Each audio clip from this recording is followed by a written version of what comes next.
Hello, all of you delightful beings out there, and welcome to the stream. I am Razim, and this is Lost in Chaos Scar, Season 3, Episode 29 of Shadows and Cool Cloaks. This is one of our Pokemon Tabletop RPG campaigns being run with our custom Scar system, or Stories and Creatures in Alternate Realities. This system is available for open playtest on our Discord as well as itch.io, so go take a look at it and let us know what you think. For now, though, we will begin with introductions, beginning with Enja. Hello and good day, everyone. I will be your storyteller for this evening, Enja Luma Reyes. I play the allies, I play the enemies, and I orchestrate all manner of events that will be befalling our players today, starting with Rex Strider. Hi, I'm Rex Strider. I'll be playing Chomper, a Flake Fire Water type hybrid for a Crocodile. Pass it off to Raharu. Hello everybody, I'm Raharu and I'll be playing Paz, the solo water type Sobble. On to you, Gimund. Hey, I'm Gimund, and I'm playing Pyroclast, the sometimes ghost, sometimes dark, fire charmeleon. He is still ghost fire. On to the scruff. Hello, I am Archneer Rob. I am playing Scruff, the ground ice type Swineup. On to the Zim. Hello, I am Razim, and I am playing as Squirrel, the dragon fighting type Riolu, and embodiment of ADHD. And for the recap, go for it, Gimund. A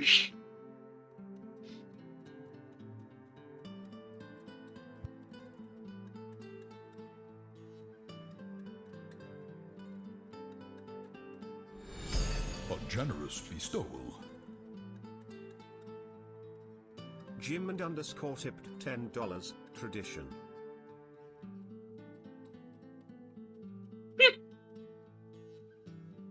Well, thank you very much for that tip. I did forget to update the tip goal. But that does not get you out of the recap.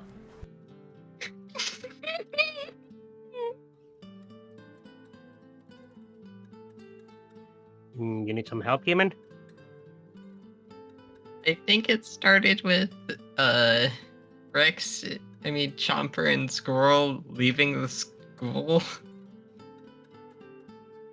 towards, Sigmund's.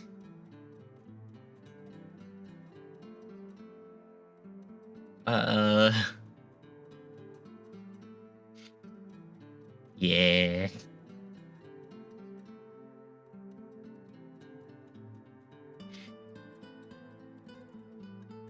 You do need help.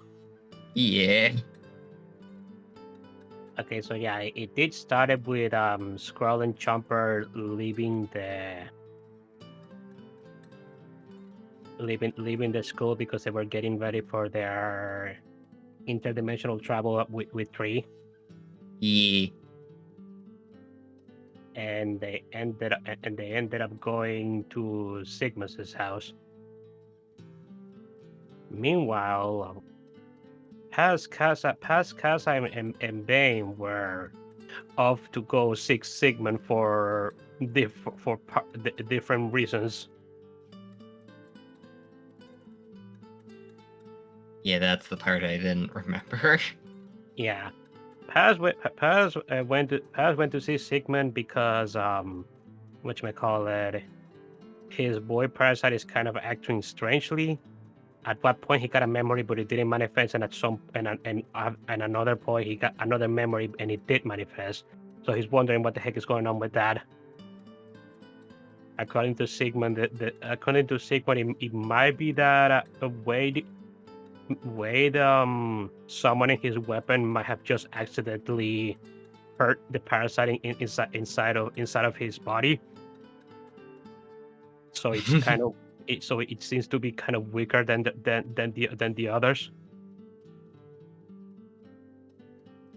Meanwhile, Vane went to be checked out because he giggled when somebody made a bit of when he was listening to someone Toronio's dad jokes, and it was something that Vane himself didn't find particularly funny, but he ended up laughing anyways.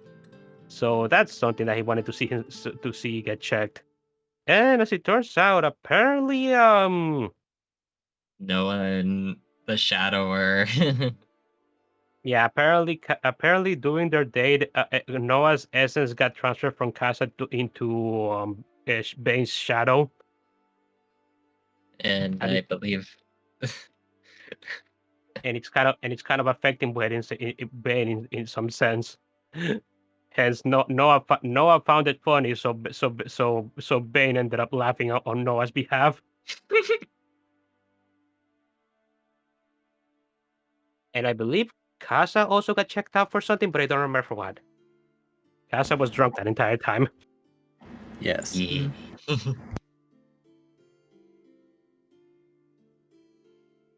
And he was I- clinging to Paz for a lot of that time. Yeah. And Kaza was being very possessive. Yeah. Can you continue, or do you need more? I believe it was also kind of discovered that Pyro was probably left at the school and probably wandered off somewhere. But they kind of brushed it off like he'll turn up eventually. Yep. Nobody ever found it, and when somebody finally found it, he was backed on the party place. Yeah, just sleeping on the table. Yeah. Then I believe Elva came along originally looking for Lap in the guild hall, and eventually looked in the party space and saw the scene of Lap and trying to get on Pyro's tail while Edge was shooing him off. Yeah.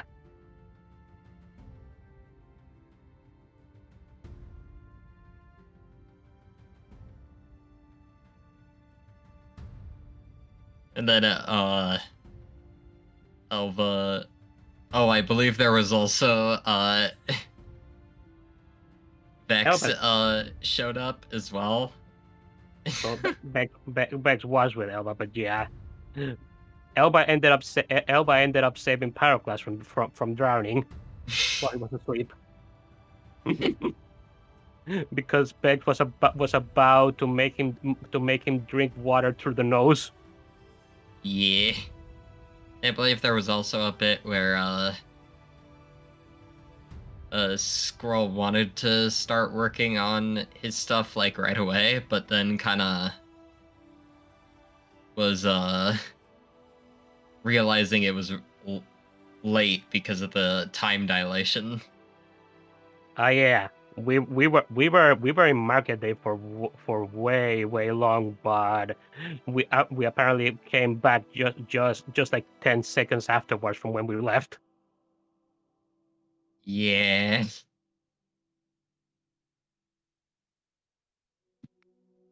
And Which kind of threw off their sleep rhythm. Yep. And despite that, it was actually kind of early. Well, kind of early, but still kind of late because it was still the party, and the party was for about the entire day. Yeah.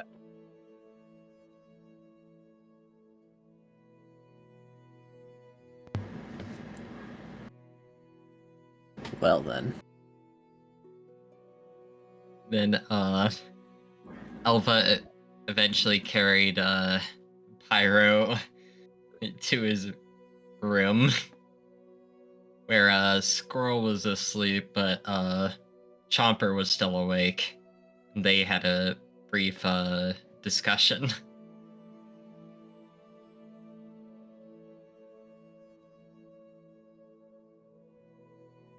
Yeah.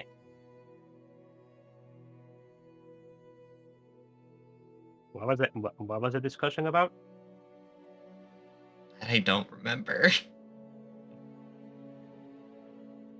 It was about Paz. Yeah. because Paz kind of recommended them earlier that they should head to bed because over there in the other world we've been out for hours. Even if we came back pretty early. And when Squirrel arrived to his room, he decided, you know what? No, I actually do want to go to sleep. even though. No, Squirrel was planning to go to sleep. He was just annoyed about Paz doing the mom act and trying to tell everybody what to do. Uh-huh.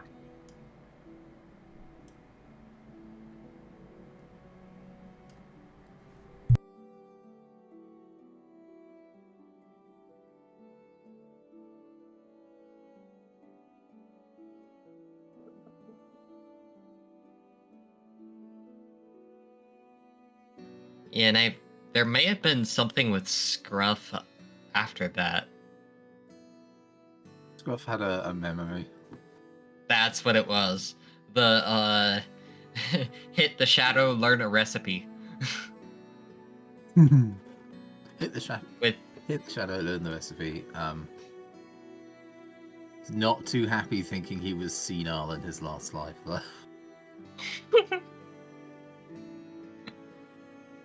Yeah, so a very drunk Scruff told Team Snack Attack to if something comes out, hit the shadow.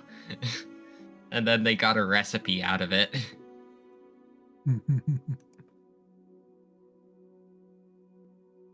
Where the memory, I don't remember it entirely, but I know it consisted of Scruff as what they were in their previous world, and two others.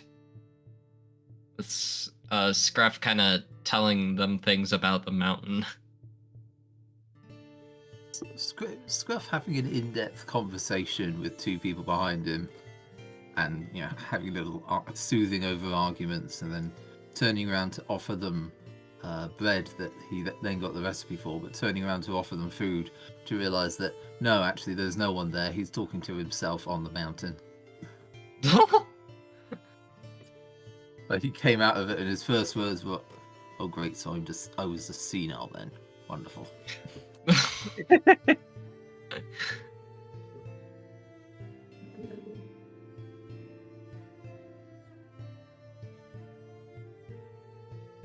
Yeah, so I think that's where we ended.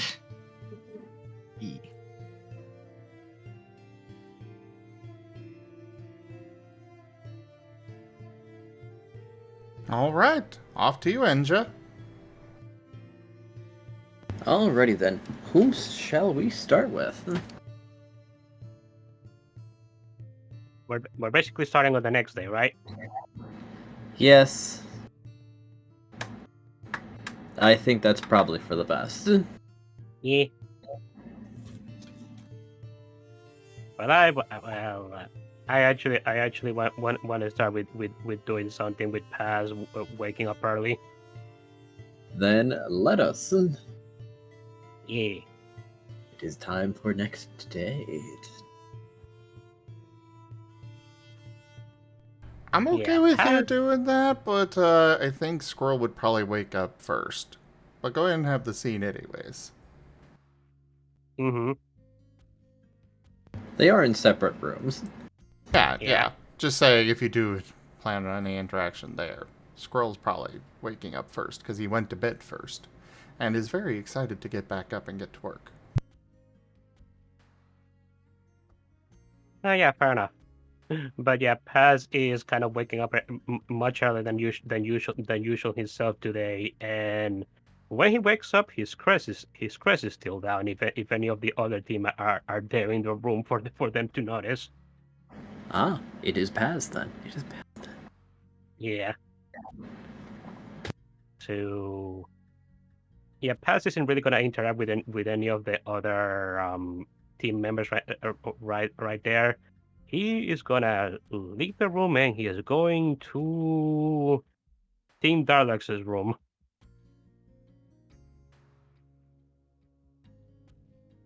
Oh, so he's going to try and interact with Squirrel?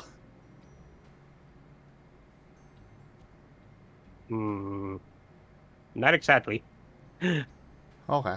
Paz is kind of just he's going to the Team Darkbag room, but he's not going to knock on the door. He's just going to wait right next to the door for a bit until until the door is open.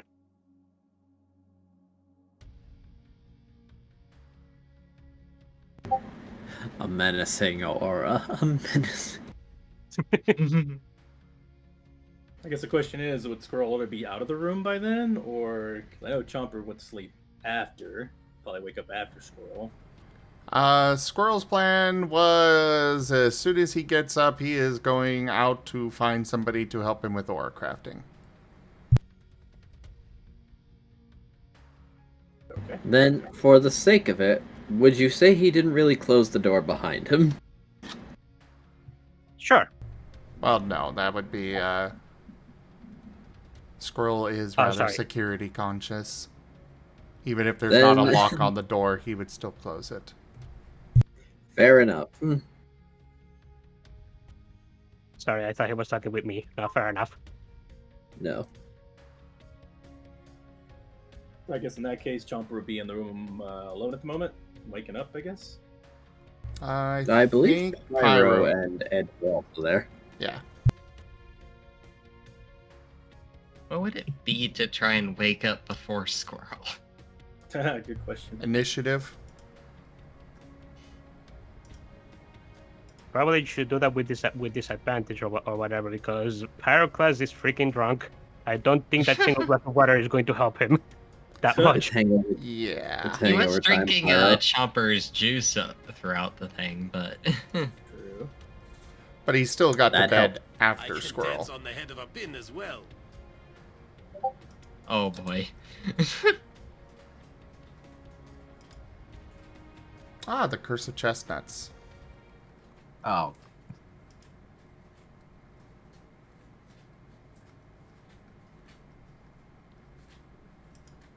Oh, it's been a while. Oh, it's been...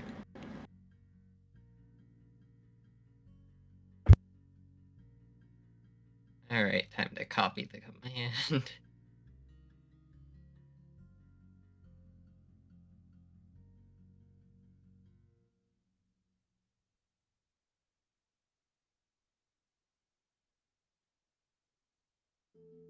Hit body.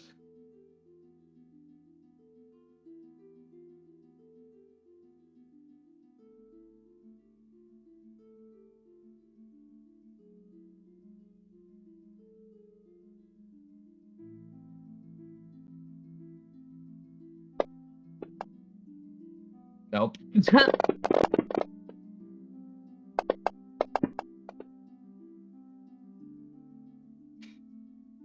Yeah, definitely no. No, Yeah! Pyroclast is freaking dead. Well, on that note, I was just going to say Chomper wakes up at some point. Do I need to roll to wake up now? Or should I just... Also Chomper wakes roll up? initiative, I suppose. The purpose of the rolling initiative is to see who wakes up first, really. If Yeah, I'm not we're going to say... if it's a contest, essentially. Okay. I'm not going to say Chomper wakes up before anyone. I don't think he would. He'd probably wake up after. So if, unless Pyro wants to try to beat Chomper waking up, I'll just wake up. I don't Yeah, think he's beating anyone. I mean, Yeah. unless Chomper botch waking up, Chomper is going to wake up after Pyro. You're better off just not doing the roll. Unless you want me to roll. Okay. Well, I guess let's get to it. Chomper wakes up. I think Edge would open the door once he starts becoming aware that there was someone standing outside for indiscernible purposes. Because Edge is a ghost.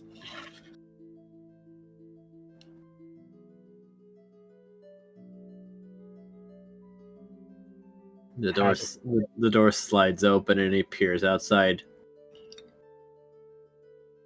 He sizes him up and down, trying to determine which it is. Paz is just looking at Edge from the other side, from one of the sides of the door. Edge slowly closes the door. Yeah, that tracks. Rude. Rude, but entirely in character. You will fall yet. He opens again.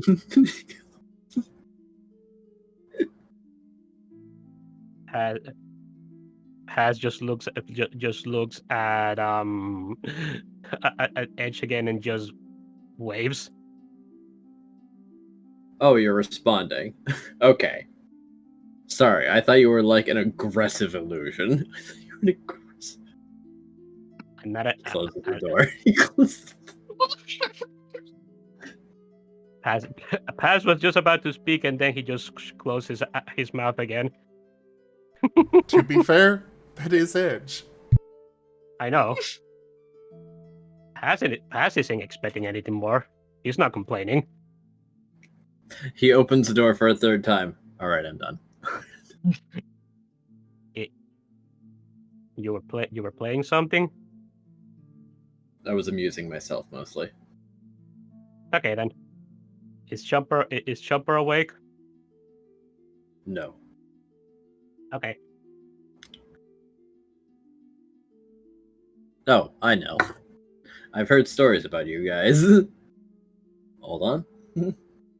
Wait, what do you mean? Actually, wait. Don't wake him up on my behalf. I'm waiting. I'm just waiting here until he does. Oh, it's not on your behalf. I just thought of something. Has raises an eyebrow. Thought of what? Chomper, make an integrity check. Oh boy. Body integrity, alright.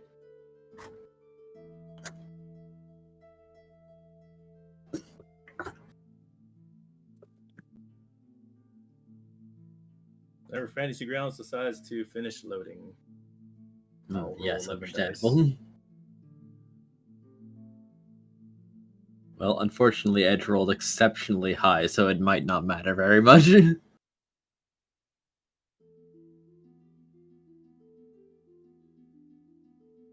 Okay. The first one should be the amount of dice, right? Okay. Go. Ah, good.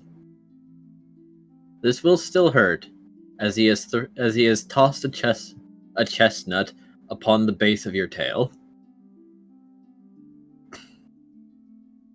Ah!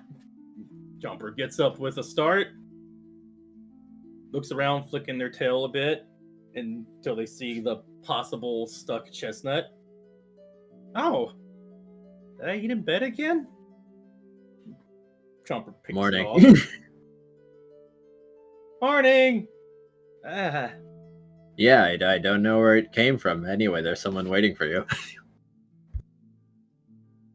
What time is it? Did we already... Jumper looks around, sees the empty Good bed of morning. Squirrel. A small shot of adrenaline and worry that they try to stave off. Where did Squirrel go? Did they already start the day? Everything Yeah. okay? Yeah. Oh, okay. And Jumper keeps kind of trying to get, with the sudden start, understand what's happening and sees Paz as well. Oh, You mind water Hey, gunning Paz. my partner?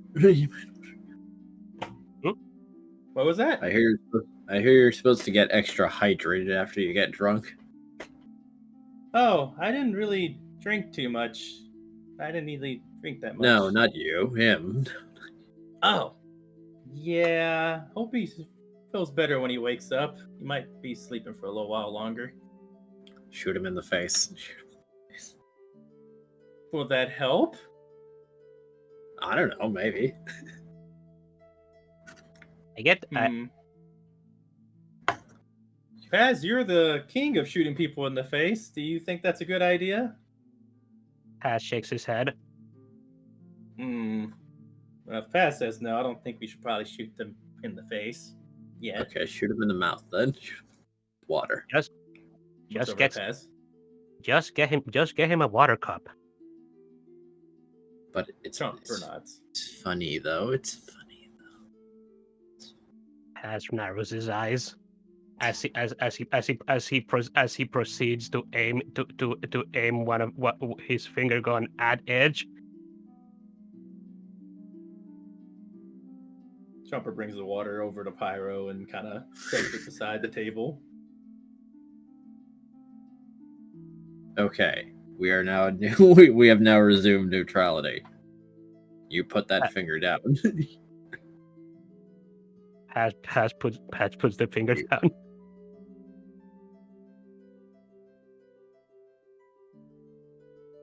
Well, it's good to see you, Paz. Well, notices the emblem. Ah, yep, definitely Paz. And also the kind of new from the aim you have there. Paz chuckles.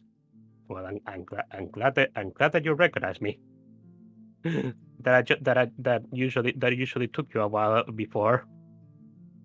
Yeah. How you doing? How you doing since last night? Chomper seems a bit just in thought.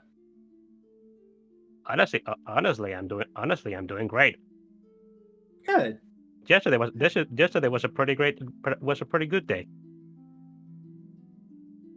Chomper doesn't say anything, but they nod. Yeah. And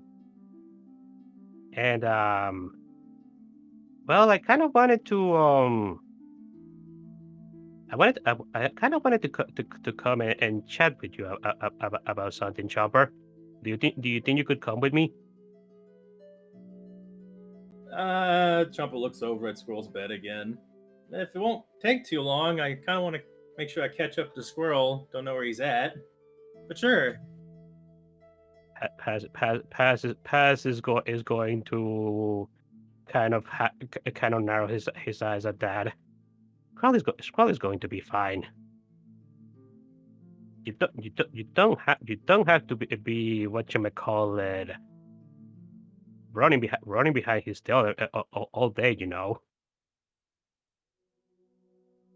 I guess I'm just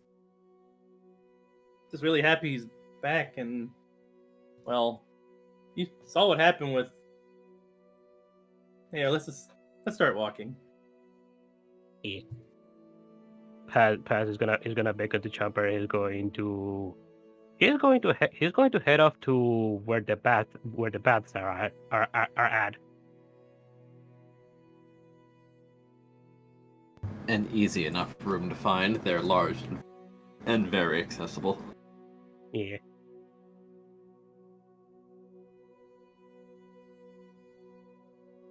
I don't know if you've been told about this, Chomper, but apparently us water types need to get periodically soaked in water, or else it will negatively affect our health.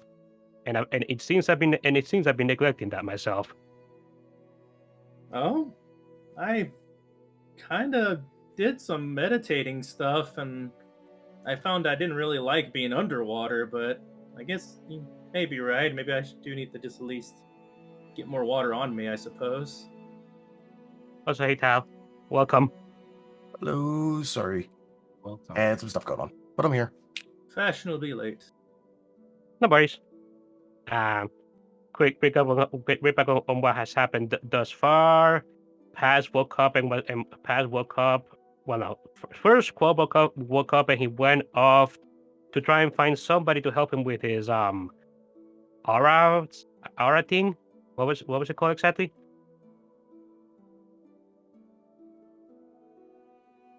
Zim? Repeat that, sorry. What is the thing that Squirrel went off to try and find somebody to help him with? It was aura something. Aura crafting. Aura crafting, okay. Yeah, somebody to help him with his aura crafting. And Paz then woke up, and apparently he was still Paz at that moment. He kind of left without a word from the Team Chaos room and went up to wait outside of the Team Darklight's room.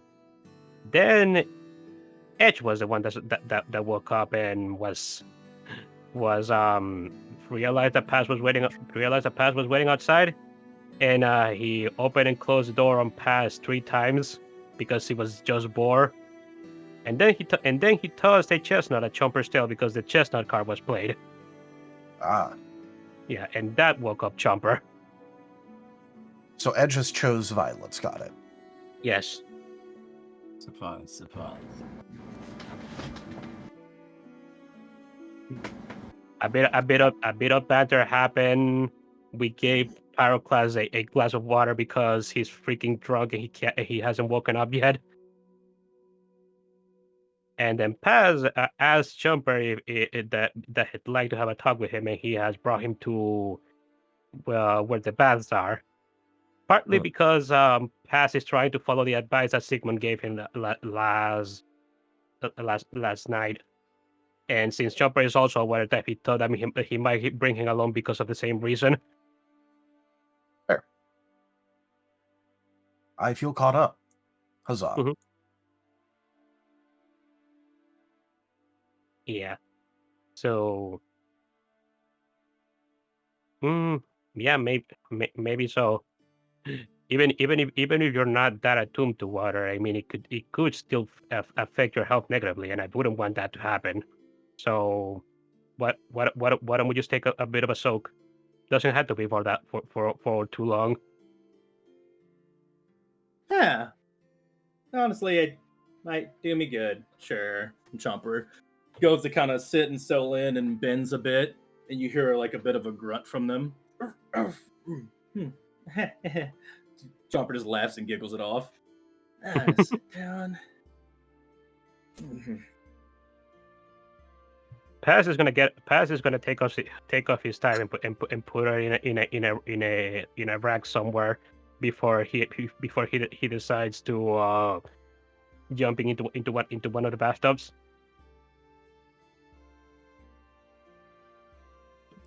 Chomper is settling down after they adjust themselves. You can see their hands on their chest for like a moment, but they're just kind of settling. So, Paz, what did you want to talk about? It actually does feel really nice. And yeah, the thing that I wanted to talk about. Well, what did you ended up thinking of the party yesterday? Oh, the party? Mm-hmm. Oh, it was fun. Seems like everybody had a good time, though it was a lot of drinking. Yeah, it was actually pretty all right. So, I kind of wish everyone was around longer and everybody kind of went and did their own thing for a bit. Chomper under his breath. I kind of guess I did too, in a way. I like the party. Kaz is gonna nod at that and just say, "Yeah, it was a bit chaotic and a bit jumbled up, but it was a good time." Vane actually ended up doing an activity with us, which is very nice to see from him. Yeah. And I actually kind of had fun when it came to that Ricochet game. I'm proud that I made it to 4th place. You did good. Hope Pyro feels better soon, and seems like Scruff got to finally drink all he wanted and have fun. And I guess drinking ain't too bad if it's with friends. At Vane, I'm happy he got to play for a little bit. He seems like him and Kaza are getting along. That, and he didn't do anything mean or threatening to either Squirrel or Furry on at all. So I think he's doing good. Good to see him like that. That is going to nod at that. Yeah, that is true. It was honestly a pretty great trade. I really needed one of these. I just wanted a day when as little things as possible went wrong. And our celebration ended up being quite a success, not gonna lie. Yeah. Honestly, I think running that. Thank you. I think you ended up doing pretty good when it came to the catering. Oh, thanks. I was just trying to help this any way I could, and also help get people a little bit less of a hang 10 or whatever they call it. Hanged on, hanged over. I think I'm getting Hangover? close. That. Yeah. Unfortunately, it seems that you were sabotaged at that. Yeah. Well, it seemed like nobody got hurt, so that's what's important. Yeah. Oh boy.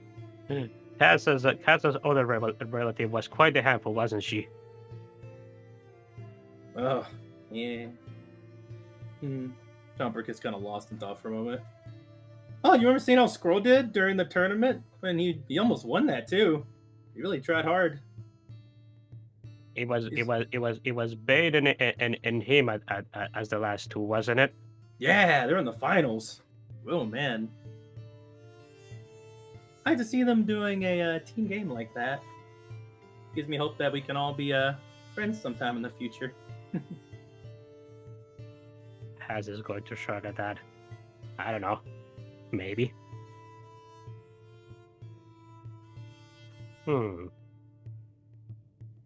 Talking about friends though. There is one thing that kind of bothered me at the party, not going to lie. Oh? Yeah. Remember when Casa got all drawn and he began getting all very possessive over us? Oh. Yeah. I've not seen him like that. I think he was really drunk a lot of the stuff, huh? It was kind of cute seeing him like that, not going to lie. Yeah. You're right.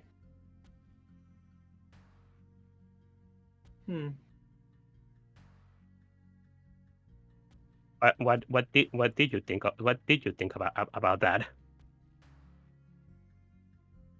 I just like seeing him happy. He seemed like he was really just he really definitely was wanting to keep us very close.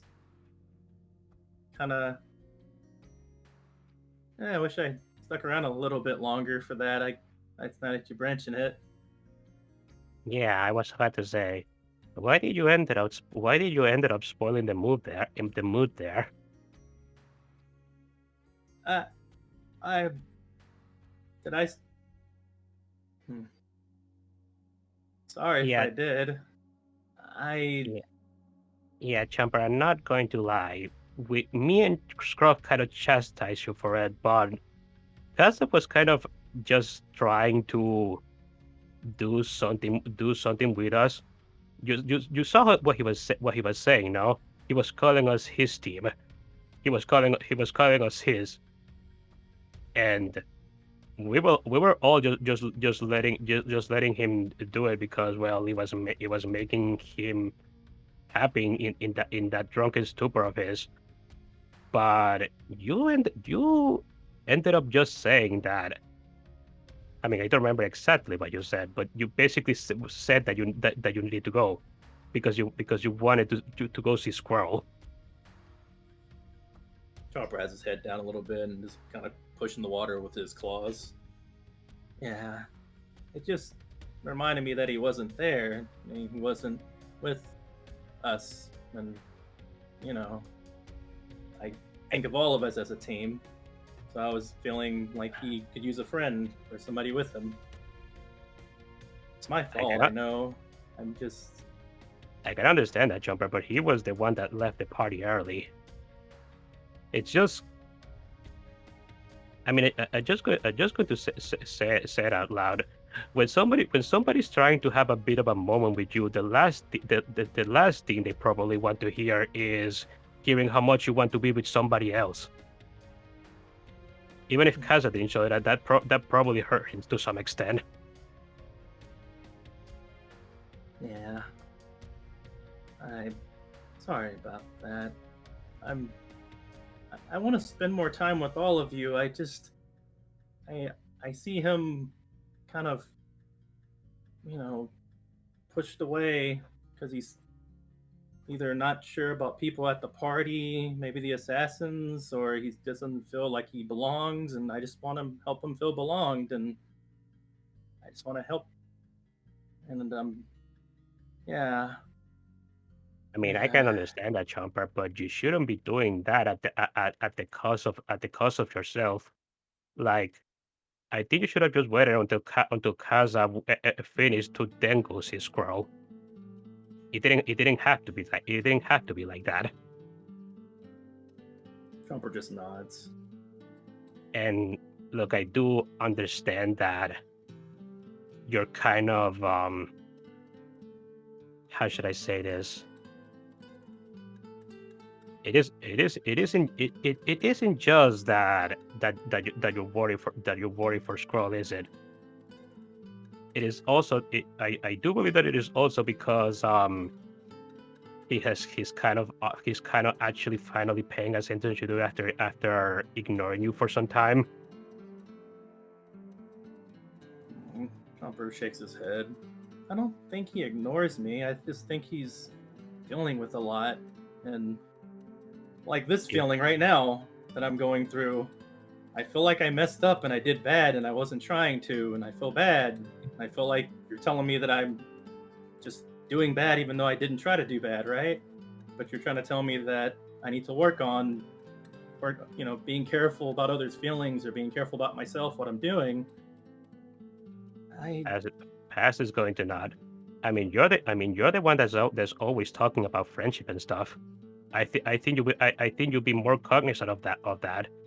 But you seem to gotta get tunnel vision whenever you're thinking about Squirrel. Yeah, I have a lot of my own stuff that makes me do that, but he does really.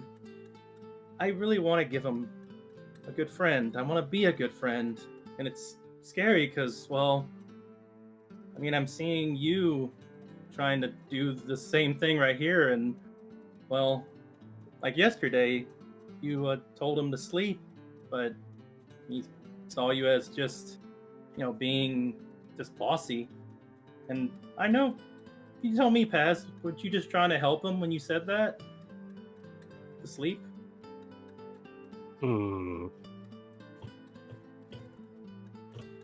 I guess in a sense, I was mainly worried for you. Not gonna lie, because if he stayed up, I knew you were going to stay up, and I didn't want you to get all exhausted. No, I guess that's why I worried about him, because I want him to know that he's cared for too, and we want him to make sure he sleeps well. That, and I'm just scared he will stop, trusting others. I don't want to see that. There's a lot of really bad things happening around us, making where, it's hard to trust anybody or even be in that kind of state where you can trust anybody. I just don't want him to see him push away his own friends like you, or how I saw with Elva. I just want to be there for him. And when I tell him something, I don't want to say something bad and make him, be hurt. If I try to give him some advice or anything that is going on. Are you afraid that he's going to hurt you if you give him some advice? No, I'm more afraid I'm going to hurt him if I give him advice. I'm just trying to just be there. But you're also afraid that if you do give him advice and he doesn't take it well, he's going to begin ignoring you, right? Maybe. has nuts. I had a feeling. Hmm. Honestly, I can't say for sure. I don't know that guy very well. He's a bit of an enigma to me. But you seem to care a lot about him, so that's why I just trying to be careful in this regard. He's a good guy, just like I know you're a good person. He's trying his best to just do the right thing, and he just keeps, you know, having rough times. Has is going to rub the back of his head. I don't particularly deem I'm that good of a person, not gonna lie. Or at least who I was before this whole boy parasite thing was definitely not a good person from the few memories I've gotten. That's what I mean, Paz. None of us are supposed to be good people, and they keep pushing us to be bad people. We at least got each other to try to help each other show that we're not bad. Yeah. And to be fair, I think we do have other people that kind of are there for us. We do have the librarians and Team Arleon. Yeah, I really hope that things work out with them. Ever since that first time we met and that really bad training that happened, I've been hoping that things would work out with them and he wouldn't just, lose his team. I'm talking about the big fire dog, the Varion. Oh yeah, the one that mauls Squirrel. Yeah. Seems like Squirrel didn't really take it personally. And I was worried at first too. I didn't know how to really take it and was hoping he was just something he did by accident and didn't just went a little too far. And it seemed that's what happened. I gotta hope that people like that can be good people and not just be monsters, because that's what everybody tends to go for. I don't want to be like how Vane started being, where he wanted to hurt him. That's kind of stuff's where we. Oh, I didn't think he was a monster. I just thought that he was an unprofessional idiot. Yeah. I mean, I'm kind of like that too, ain't I?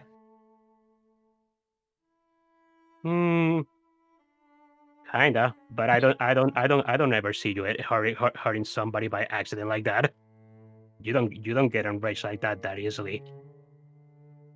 Yeah, but I say things that hurt people, and I try to do things that send us to dangerous places. Perhaps, but you are trying to be better in that regard. Thanks. I do like that about you, your tenacity.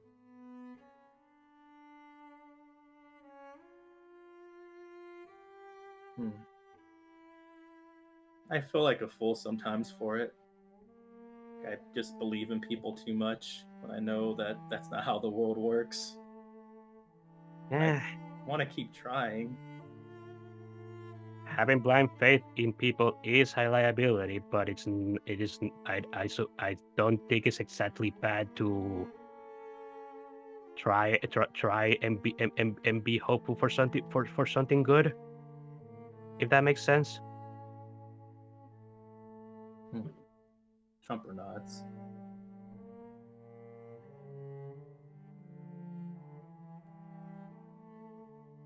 Paz is going to stick one of his fingers and is going to begin rubbing Chomper's up skull with it.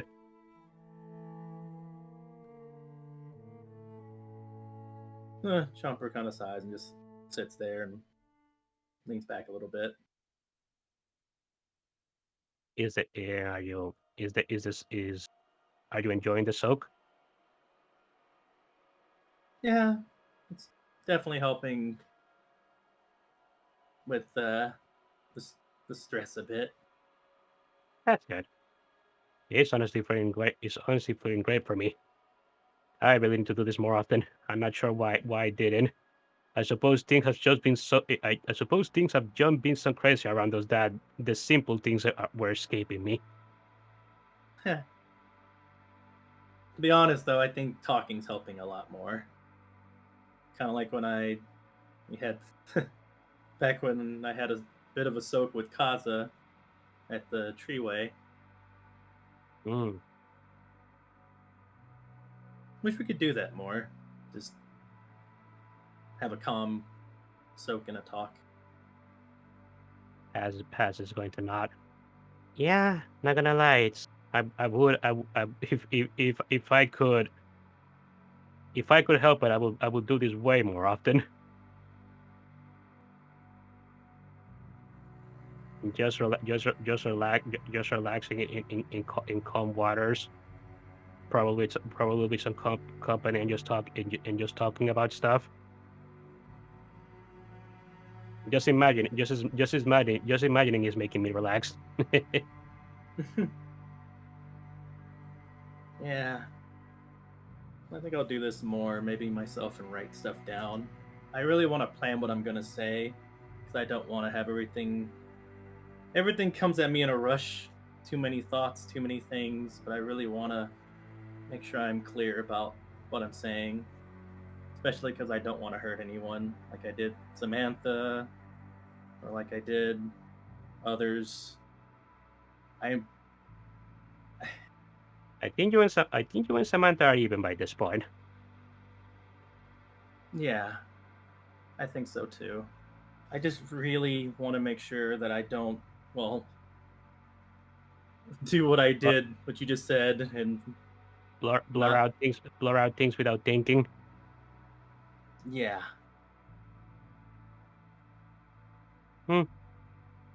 You'll get I'm sure you'll get there sometime, Chomper. And while you're in that journey, I can try and watch out for you then. Thanks, Bass. Paz is gonna nod.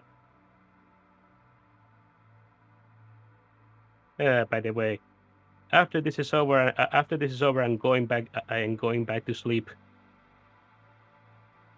Oh, you gonna switch to Wade? Paz nods. I made a bit of a deal with him to let me have control of the body for a bit more time earlier, and I asked him to let me do one more thing before we switch back. I wanted to have this conversation for you before it became irrelevant.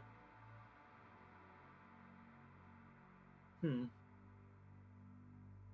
it became irrelevant, huh? Or rather, before too much time had passed, since he's gonna have the body for 2 days or more, if something weird happens. No, make sure you leave your notes so he knows what's going on. If there's anything you want me to pass off to him, I can. Don't worry about that. I can talk with him now. I don't need to do the notes. I just tell him while I'm talking with him in our head. Oh, that's good. I've been able to do that a bit after we received that blessing from that demon.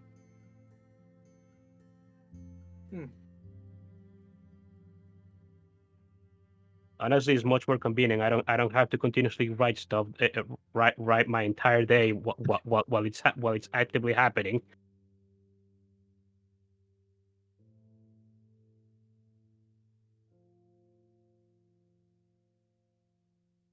Yeah, it's really good. Well, I'll miss you, Pass. I guess glad we got to talk before you headed out. As nods and gives Chumper a thumbs up.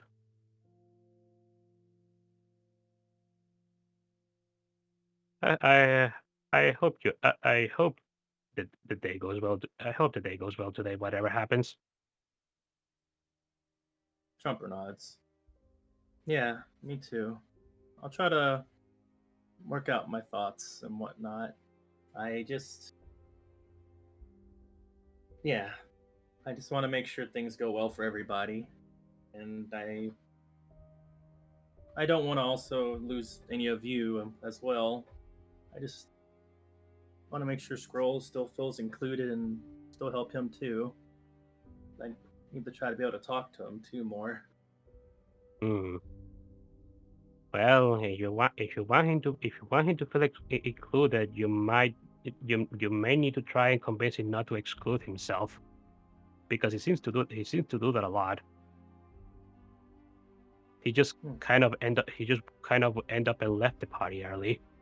Although I guess I know why that is. It was one of two reasons. Think it was the assassins? Because that's what I'm thinking. It's either the assassins or that Quagsire dude.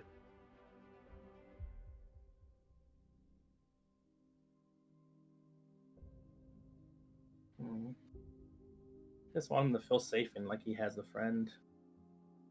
I think he doesn't feel that way about the team. I mean, you told me yourself you were mainly worried about me, right? Not him.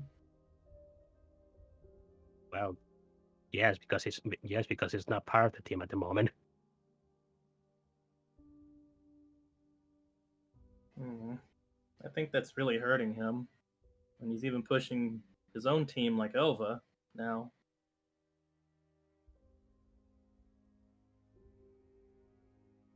I mean, I don't know exactly what happened between those two, but I don't know. It seems like that's something that needs to be talked about or something.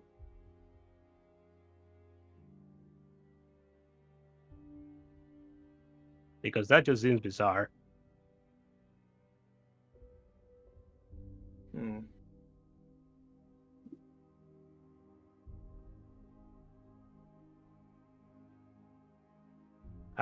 Are you going to be all right, Chomper?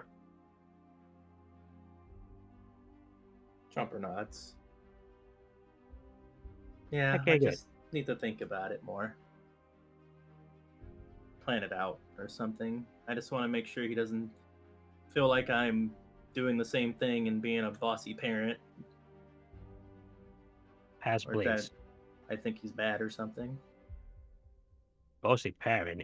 Is that what he thought? Is that what he thought of me when I told him to go to bed earlier?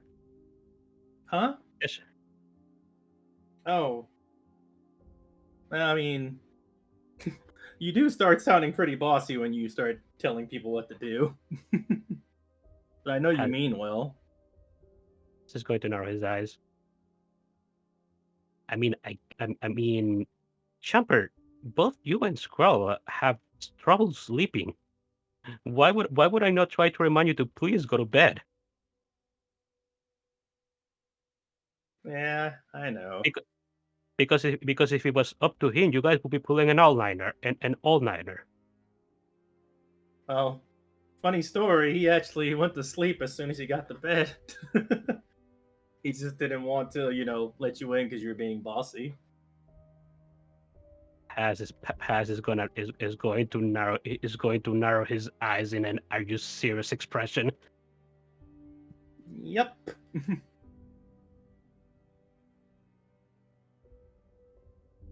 Paz is going to shrug. Well, at least he took my advice in the end. Even if he was being stubborn about her.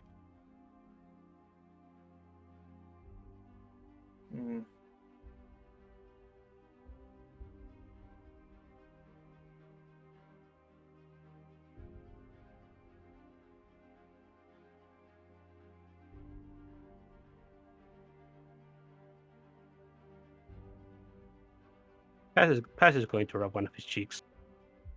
If you need help with anything, do as Wade. I do think he'd be happy to help. Chomper nods. Oh, we'll do. Paz is going to nod and just stretch a bit. Also, during the entire thing, Paz's body was slowly becoming translucent because that's what Sobus do while they're submerging water. Is Oh, just gone invisible. Yes.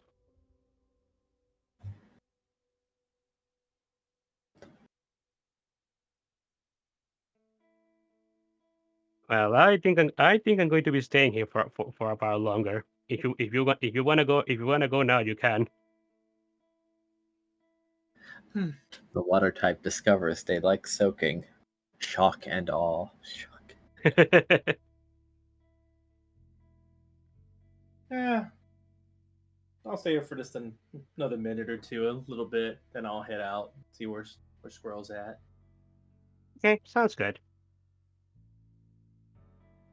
Thanks again for the talk.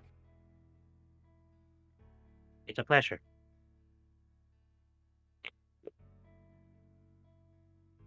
Okay, we can move it up to somebody else. Alrighty Yep, then. yep. Whom shall we transition to? Squirrel got up first. What was he doing? Ah, yes, looking for someone to teach him. But whomst would he try to seek? His first stop would be Rallis. Fair enough. That's Coz's brother, that's a pretty right? safe assumption. That is right. Okay. Yeah, I mean, Rallis is the one who helped him get a handle on his aura in the first place, so... Yep. Alright. To Team Arleon's room, then.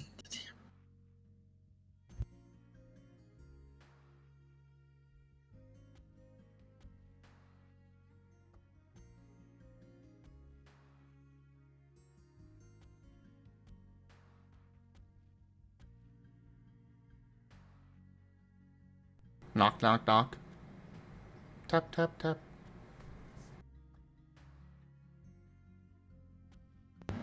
Oh boy.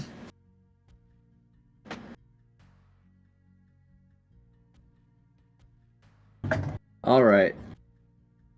He is knocking upon the door, and let's see who answers first, since Squirrel is up very early.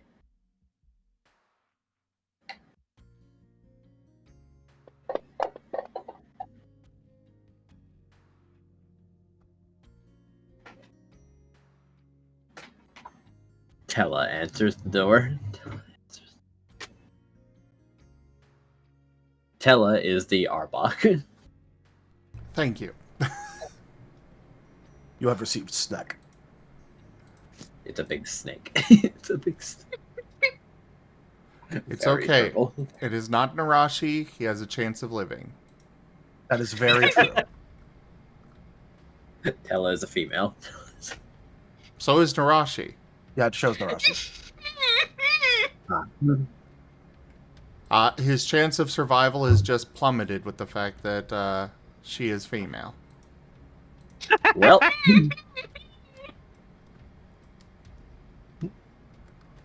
But he does not know this, so... hi. I'm looking for Rallis. oh yeah. Alright, one moment. Rallis! Get up! She's going to slither over, and you hear something fall to the ground. Bitch! Fuck. Ow. Before he gets up and walks over. Oh, Squirrel, hey. Hi. So, I've got all the materials together for my golem, and I need somebody to teach me how to do some crafting with my aura with it. So I came to you because you taught me how to do the aura in the first place. So here I am, and was hoping you could help teach me. Alright, you're pretty rapid fire for early in the morning, but I think I got the majority of that. You want to make stuff with aura? Wait, hold on. Yes. Like, wait, hold on. Like, you want to turn your aura physical and into other things other than aura, or wait, hang on. Let's rewind a little bit. I need to use my aura in order to put together the parts for my golem and get them all together where I need them and where I want them to be and such. So I got to use my aura for it because it's very fine-tuned crafting that I got to do with that. Alright. So it sounds like you need to manifest tools out of your aura for precision work. Possibly. I just know that I gotta use my aura for it. But she got that from Regigigas, right? He did. Okay. It was very advised, as there are as he estimated that there are not currently tools available for this level of precision. Okay. Regigigas told me that I needed to use my aura in order to put all of this together and to make the make the golem. So I'm here to learn how to do that. So how do I do it? Okay. Sorry, are you available now? Probably He should have looks started with slightly that. he looks slightly resentfully back at Tel, and then nods. Yeah, I'm free.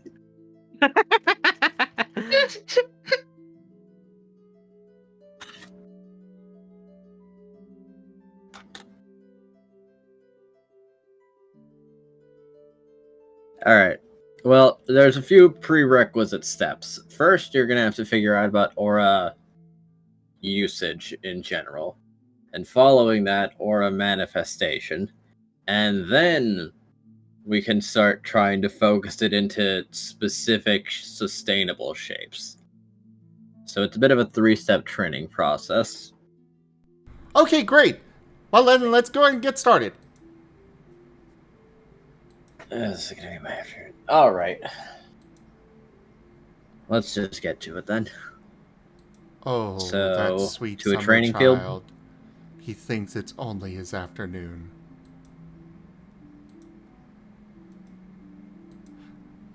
Yes, let's go and get going.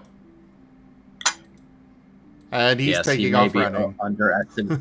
He may be underestimating Squirrel's obsessive nature.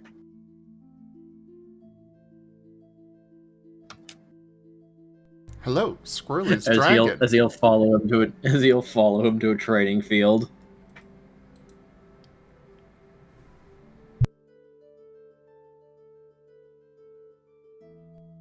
So, where do I start? What do we do first? Do I need to get the parts out and put them all out and stuff, and that's how we get to it, or is there something else I gotta do, or what do we do? Kiddo, hold on. Breathe for starters. You need air inside of you. Oh.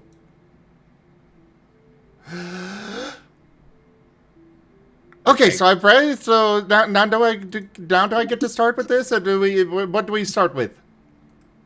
Have you ever heard of meditation? He makes a very unhappy face. Well, remember when I showed you aura application? We can skip that part if you can make aura happen. Okay. So I'll first need to assess your current skill level. Can you make aura happen? I did use what you taught me before to make sure that my weapons didn't do lethal damage against somebody. When we were attacked by the assassin, I held back and made sure that he didn't actually get killed by my weapons. Is that what you mean? Oh, all right. So you can apply it a bit. Can you make it visible? We can do that? Yeah. I'll give you an example. It's all about concentrating it excessively to one point. Rather, just let it build up. It is the key to a very basic aura attack, the Aura Sphere. As you can imagine, a very rare fighting type ranged move. Wait, you mean I can punch from far away? Not quite. As he's going to hold out his hand and let a blue glowing sphere slowly build up before tossing it, and Squirrel witnesses it explode upon impact. Sparkly eyes. You can just do that shit. Squirrel is And going I to imagine- attempt- Distance? Would you like pops? Oh god. Fighting types don't have a lot of ranged options unless they're throwing something. But if you've got aura, that changes things. Because there is a couple of other interesting applications. But first, you have to manifest it. But looks like if you can apply aura, then you can make aura, which is good. You've got at least the basics of the basics. So thankfully for you, we can skip meditation. Phew.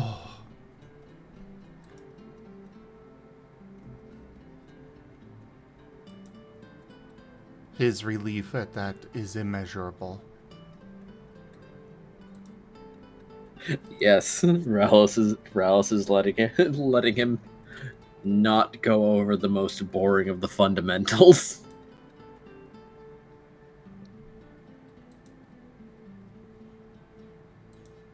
So, how well can you apply things? Do they last?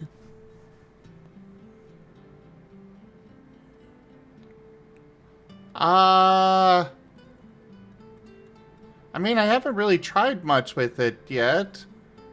The only things I've really done with Aura so far was making sure I didn't kill the guy, and also I managed to possess somebody. Alright. Here's a training exercise for you then. As Rallis vanishes and then reappears with a crooked stick.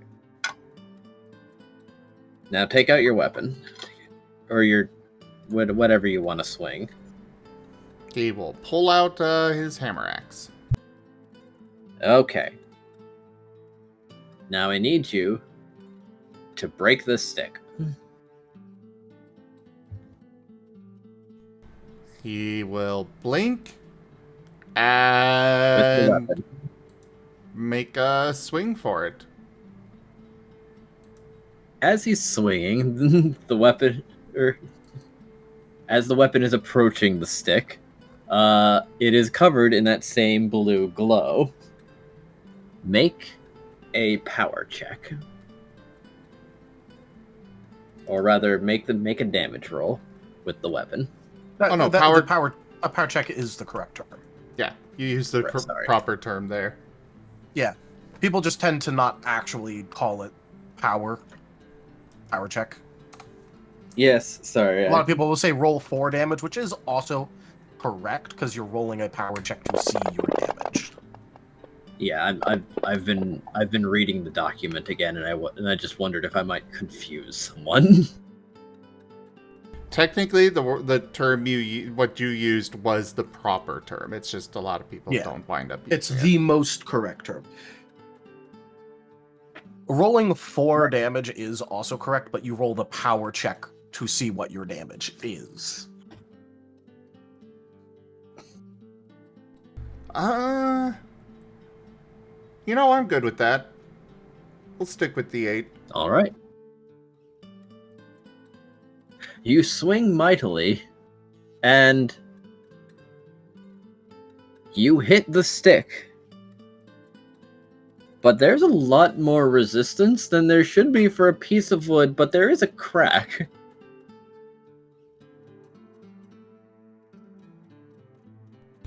As Rallis nods. All right. Now, do you know what I did? I'm going to guess that you strengthened the stick with your own aura in order to prevent me from being able to damage it. That's correct. Very good. Very intuitive. Pat. Now, this is a basic practice. So, now I'm going to get another stick, and I'm going to let you practice doing that. But rather than me trying to hit it, For now, we're trying to focus on duration. How long can you maintain it?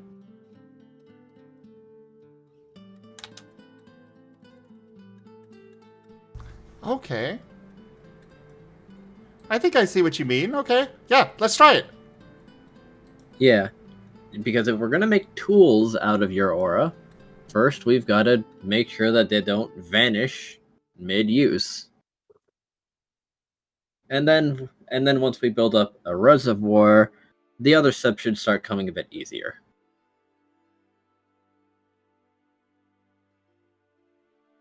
Now, there's no particular special step to it. You just take this stick and go about the rest of your day as normal, but try and maintain it the entire day. And it's fine if you stop, just start, or it's fine if it gets interrupted, just start again. Eventually, you'll be able to hold on to it and may manifest it subconsciously once you've started. Okay. That way, when you're focused on something else, once you've made the tool, it'll stay the right shape and right features. Because you need your full attention elsewhere. And Jay over here totally giving me ideas for Squirrel having floating aura weapons around him. I mean, I figured that weapons were your thing. Ergo, I started leaning into it, and now that Squirrel's getting proper training, here we go, ladies and gentlemen. Also, that is already kind of technically possible a bit. Yes. Well, it is possible. It just wasn't something that I was planning with Squirrel before. But now. Many ideas.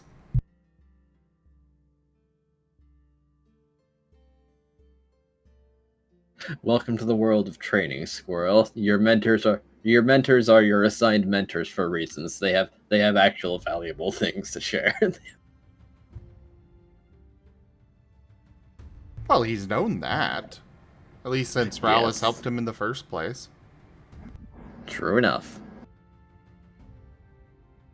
But yes, it is a simple training exercise that will build a valuable skill later. And he's not Mr. Miyagiing this because he's telling you why.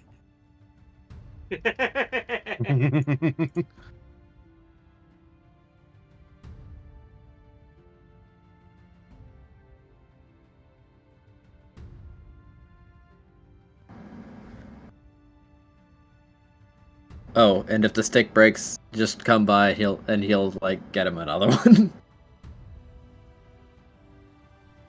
Okay.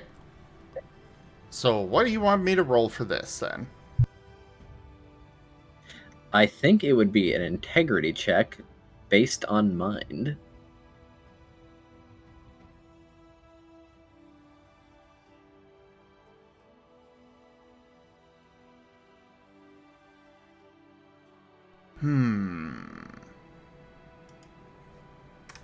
Surprisingly, he is not all brawn.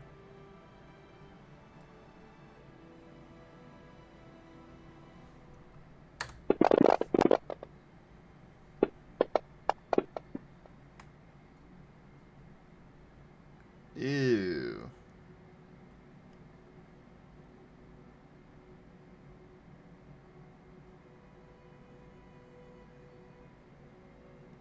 Well, first off...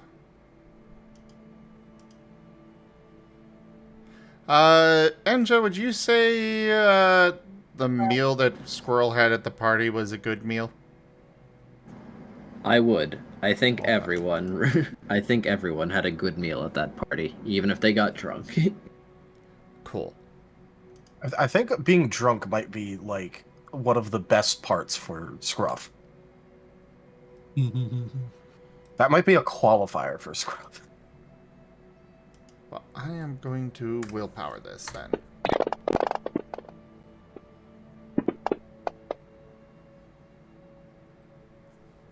And get rid of the 1. He is very fervent about this. 8. All right. It's not your strongest, and you do tire stick with your. Uh-oh. And now. You're cutting out. Oh dear. Hold on. Am I still bad? No, you're good now. Okay. But of course, as soon as you start explaining again is when you're going to cut out again, but, you know, that's just how it works. That's just how it works. It's like a tax. Inevitability. So, the assignment was to go about your day while maintaining the stick. So, what will Squirrel do, even though he's got a pretty good... he's pretty sure that this aura will last. But for how long? Well, I suppose there is one material that he could try and go gather. Because while he's got a lot of it, I think there was one material that we had discussed him needing to gather here. And that being titanium. Yep. Because he wants the surface of the body itself, the skin, made out of titanium. Strongest metal he knows. Unless, outside of, you know, magic MacGuffin metals. Yes, true enough. But those can be gathered after the fact. Oh, I mean, if there are magic MacGuffin metals, I guess the question is, would they have been explained in his book?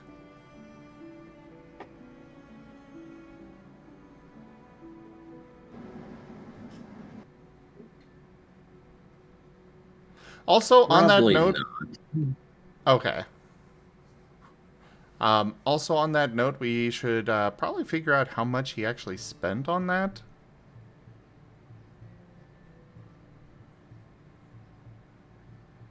Because we never did figure that out.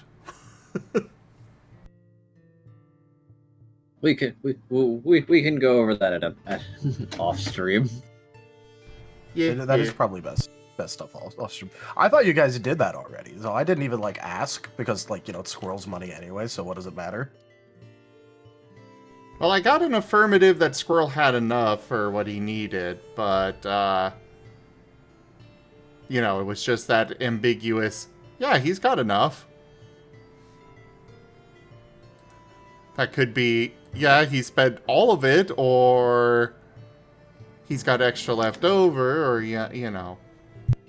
Like His any entire number of life things. savings and a portion of his soul. And then there is also the rates are probably different if they're selling it here. In that, it's more plentiful in some other place, so it's cheaper.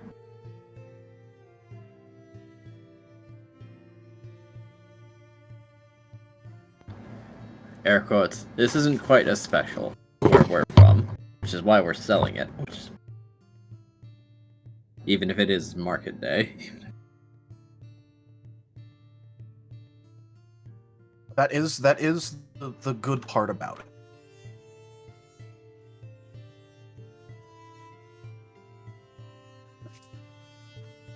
Be what's rare here might be the most abundant thing elsewhere, and you know, multiverse.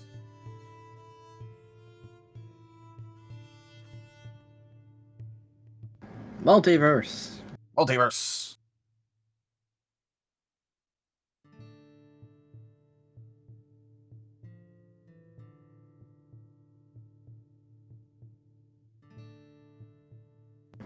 So.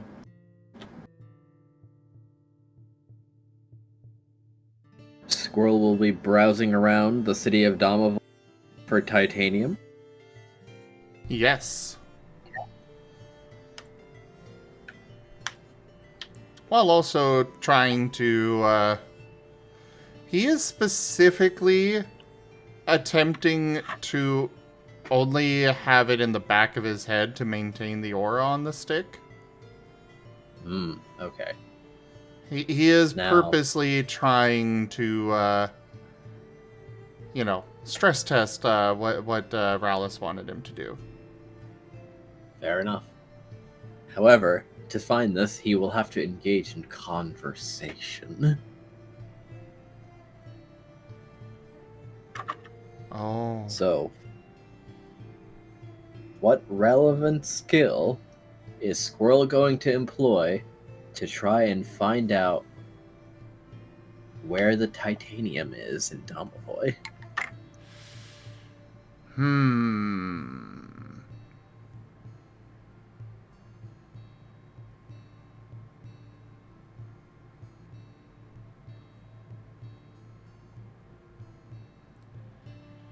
I don't think presence is going to get him where he wants on this.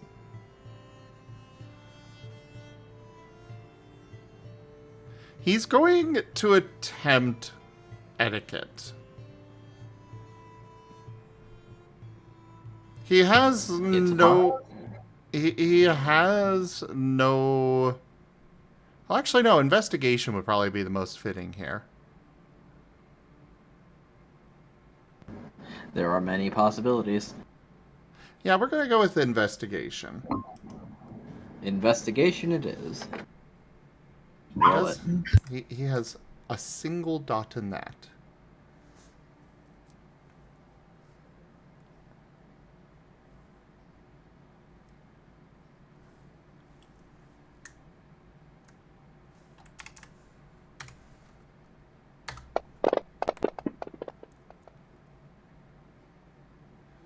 Oh boy.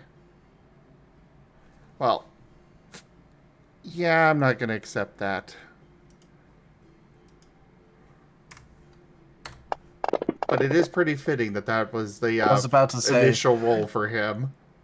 so what I like the tone that I was hearing there was in literally any other circumstance you'd happily accept that botch. Yes. Well, I wouldn't necessarily say happily, but he would accept it. Oh, I said, like, you out of game rolling poorly on Squirrel etiquette, like Lamau. Well, that was a waste of a soul. Most venerable. But yeah, 6. Oh boy. So, is he just going around asking the locals, or is he asking any people in particular? He would probably start at the blacksmithing guild. Would you like to ask your friend Gregor?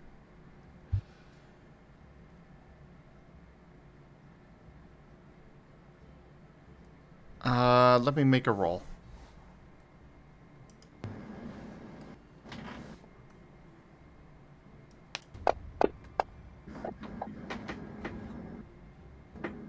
Okay, he did not think that would be a bad idea. So yes, he's going to start with Gregor. Oh, how terribly unfortunate.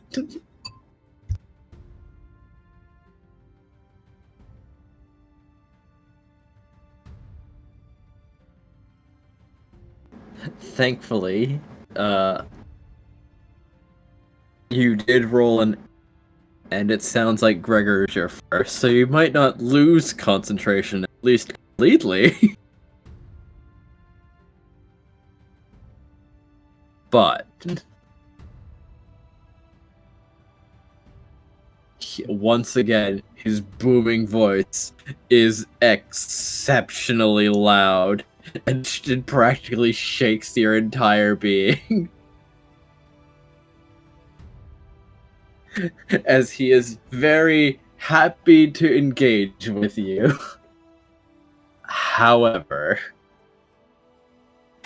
he has terrible news that titanium is not an alloy native to Domovoy. and has to be mined out of the much higher level mine dungeons or underground dungeons, but sometimes it is shipped here to be used as a teaching material for the medium apprentices in the underground section of the school to practice smithing higher level alloys with a very different technique. He doesn't remember exactly what the technique is called, however, but it is pretty involved. There's a whole lot of steps to it.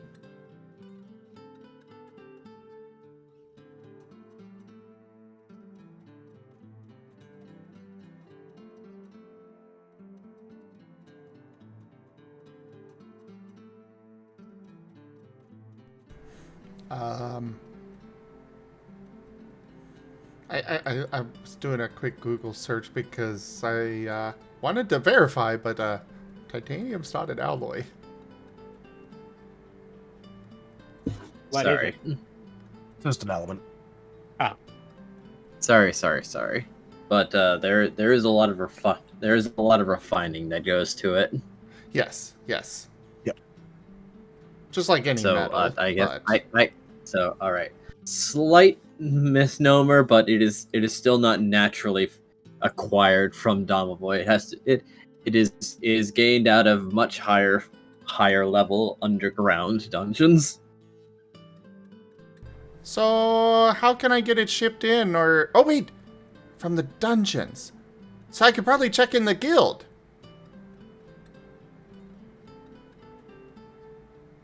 Gregor would agree that yes, the guild can probably sell a lot of titanium, as people sell their resources to the guild. For the most part, there are some people who don't. Does the school here have a supply of any metals that are available? As stated before, they do have some as teaching materials for some of the students.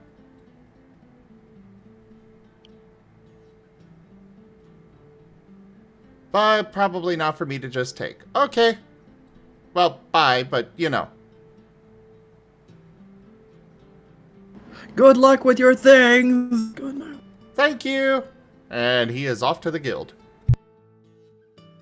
Squirrel, you might need to make another integrity check. Your mind is ringing, along with your ears, and probably your entire body feels like it like it was just in a high frequency chamber. This is fair. I think he's okay. Holy crap! Wow. You know, just win. Somehow it feels like your mind's been expanded. Gregor has refined you. He survived the Gregor test. He is strong. Greg.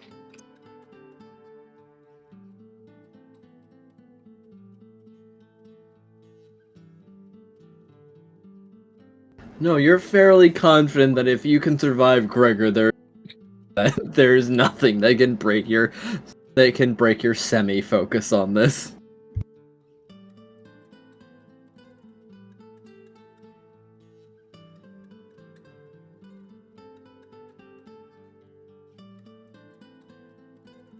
But yeah, to the guild.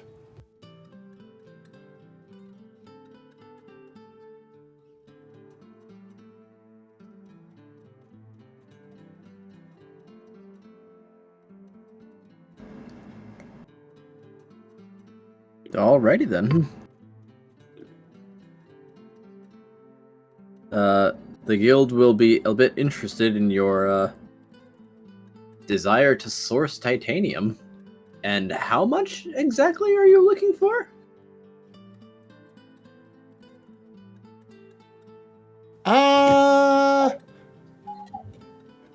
approximately enough that I could cover myself in it.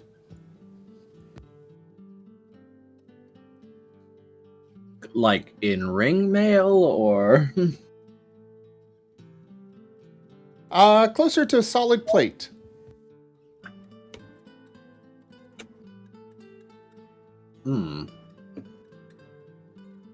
Okay. That is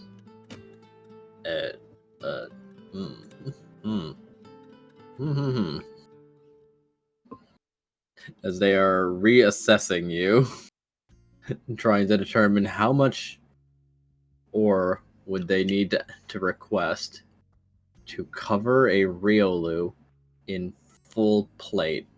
But they will ask, helmet included? And tail? Yes. Oh boy.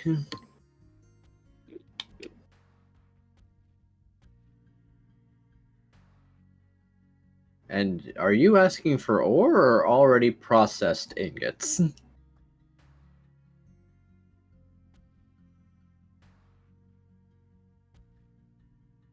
Does he know which would be better for the aura crafting?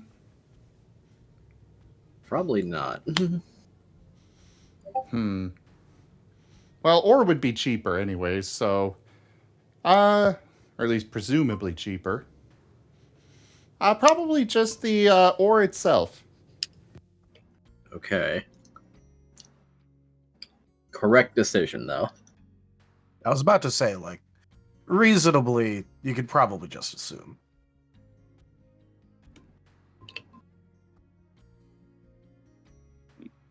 That, indeed, the ore is cheaper.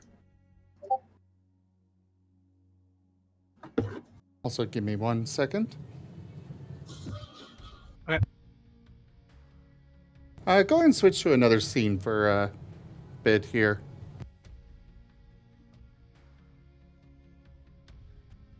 Pyro waking up.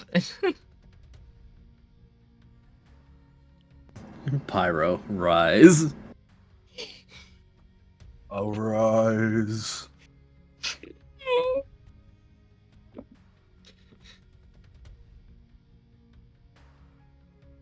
Hey,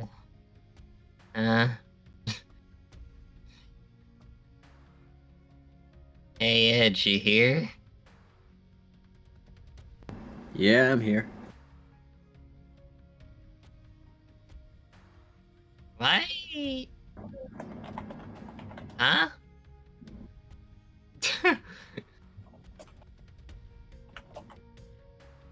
I think my head's a little fuzzy from last night.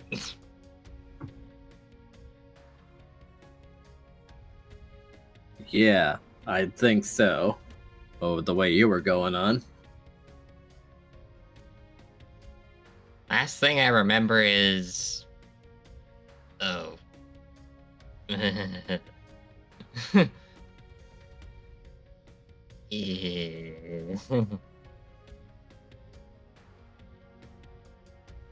So...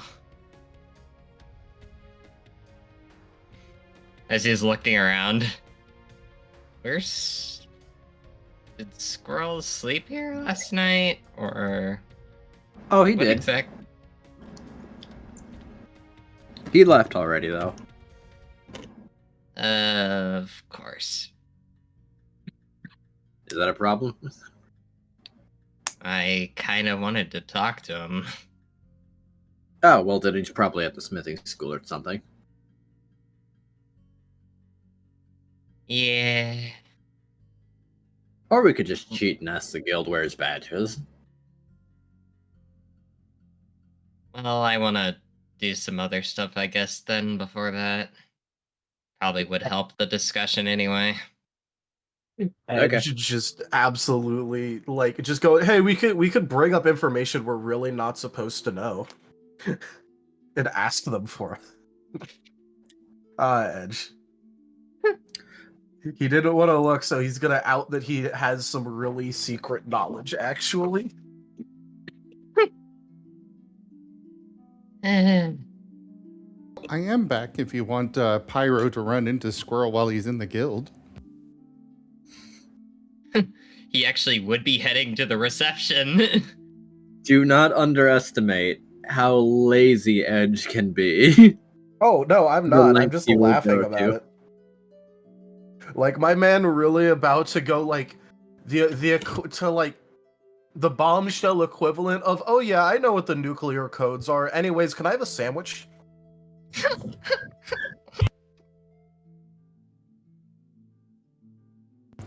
Yep. Your sandwich. I want your sandwich, actually.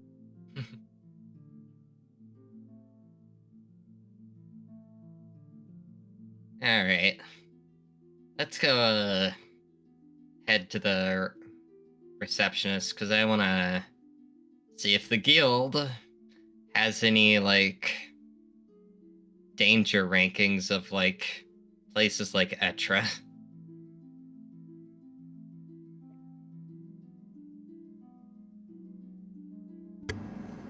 Fair enough. Edge will nod and wonder, like, are you really gonna go there so soon? And I have... As he's walking out the door and talking, I want to see if Squirrel would be open to the idea of at least getting Team Chaos to help us. Oh yeah, if we pull them in, then there's a non-0% chance that we can probably rope Sigmund in too. Since he's that designated caretaker. That'd be cool. Not really what I was going for, but you do you. Also, Oh, he's so gonna you're more angling for Kaz's dad. No. As he's stopped for a minute and pulling Edge off his back. Let's see if you've been actually keeping up. As he's gonna close one of his eyes and look at Edge's basically glow, magic glow. Oh, he's very bright. He has My not man. been doing she is exercises.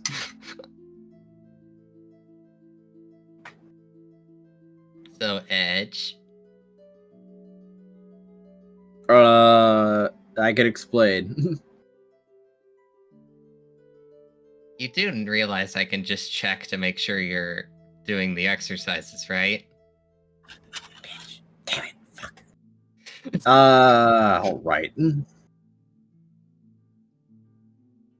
So I've been a little negligent. Uh-huh. Edge, question, is it worse than last time? Or slightly better? It's still slightly better than last time. He is not a floodlight in front of you.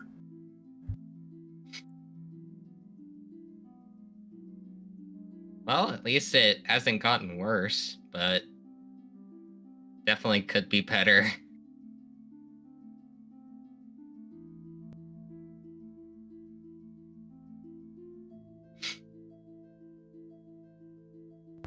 Ah. Pyro's giving it a slight smirk.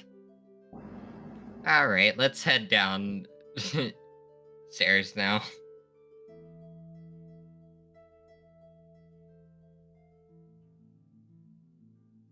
And Pyro heads towards the reception. And there's a squirrel waiting, talking as they try to estimate how much titanium to order and how much it'll cost. You know, when you said he was at the smithing school, I did have a thought of, yeah, he's probably not there anymore. And yep.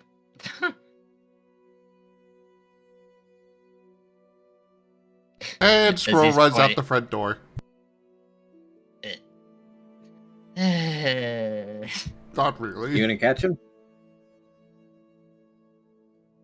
with my legs. No, he's You not can really. throw me. buddy. In some alternate timeline.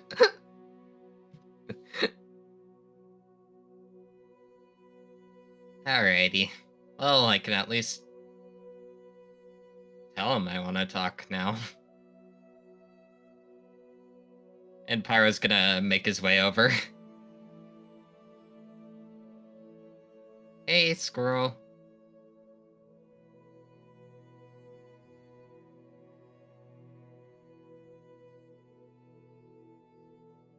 Oh, hey! What's up?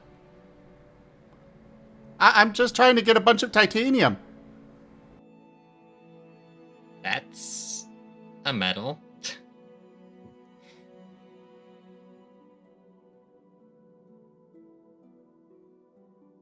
Well, yeah, it's supposed to be one of the strong, or possibly the strongest, from what I understand. But there is tungsten that is technically stronger, but it's not as lightweight as titanium is. So I wanted to go with titanium instead because it's got that strength, but also it's got like the best strength to weight ratio out of any other metal out there, and so that's why I wanted to use that.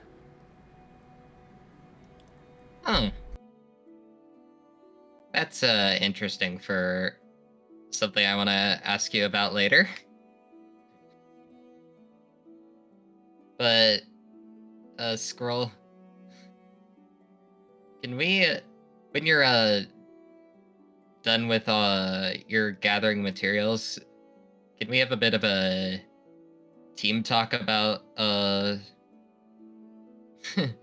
the Alex issue thing? Okay, but I am trying to keep the track of this stick here to make sure that it doesn't break, and or rather, I got to keep my aura running through it to keep it protected and such. So I'm kind of focusing on that as well on the side. So be aware that I'm going to be a little distracted, sort of, kind of, but I'm trying to make sure that I'm not. Excuse me, not distracted or by it because it's got to be like second nature to me and just automatic and such. But I am still trying to learn that part, so that's what I'm working on. Okay. Then here's a bit of a small test. If you would want to hear what I have to say on that. Sure. Just let me go ahead and finish with this person here, so that way I can get the titanium ordered, and then we could absolutely talk about whatever you need to talk about. Well, this little test is, actually, yeah. You finish up your titanium order, and then I'll, do this little test.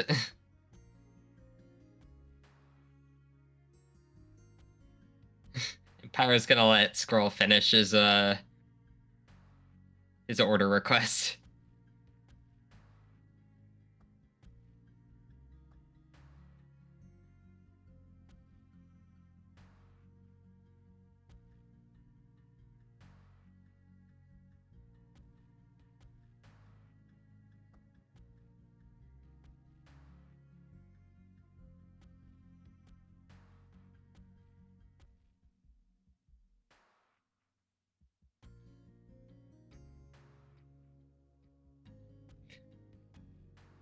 Edge. Yeah, I was like, I return. What have I missed?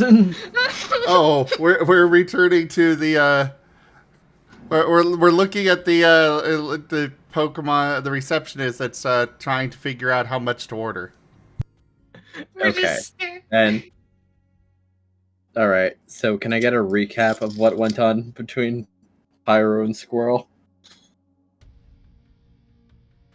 Yeah, so Pyro basically just brought up that he wants to have a team discussion with Squirrel about Alex, and then Squirrel brought up that he has to keep focus on his aura stick right now, and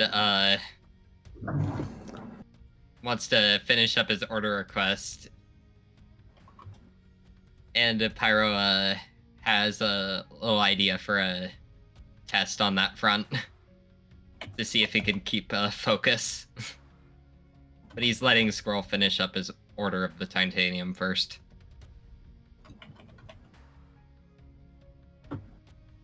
Alrighty then.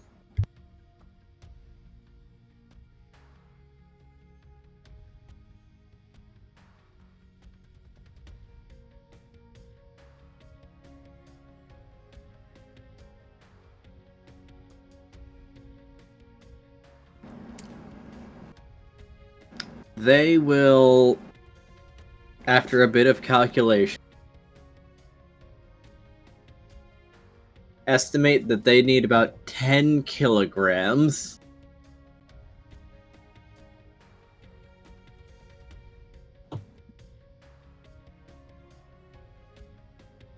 that will be pay on delivery, since there is use for it.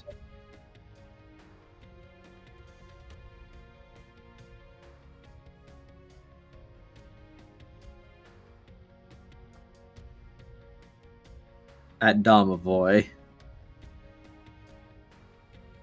But they will tell Squirrel that they will put in the order.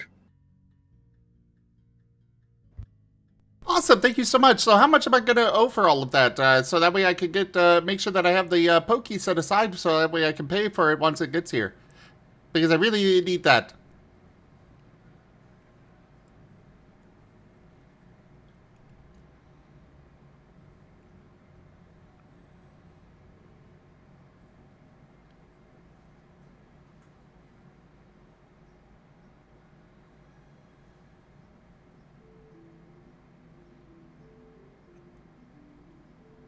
Prepare for a lot of squirrel, most likely, for what you're about to say. Glad to know Pyro has horrible texting habits. Yeah. Very much so.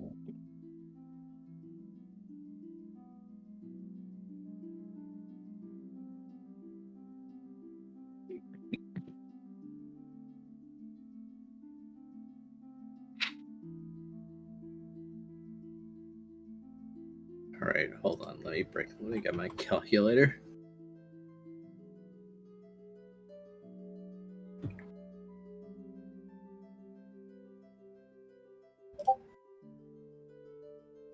$4,000. Oh, okay, that's a lot better than I thought it would be. It's going to be, I could absolutely pull that off, I think. Well, it is just the ore. Well, awesome, thank you very much. Now, Squirrel. Yes? I'm going... Would you like to roll insight on that? Or will you let it be? You know... Maybe not insight, but how about appraisal? Okay. Pyro can offer 2 teamwork.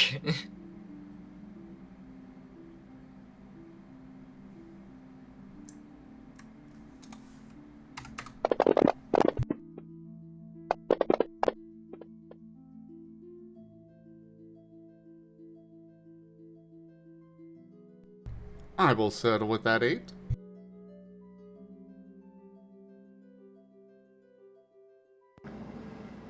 Now, what are you appraising exactly? How much the, how much he thinks that it would possibly actually cost.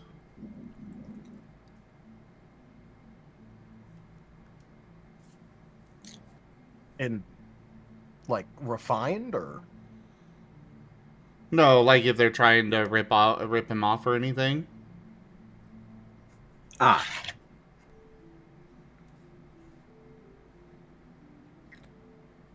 Well, it's difficult to estimate with a fairly small sample size to pull from, but it does seem like there's something that they have in mind that would make it cost a lot more if one thing happened to, or if something happened to the titanium ore on the way. Sorry, repeat that? They don't seem to think a lot of the raw material, which is why they were saying that.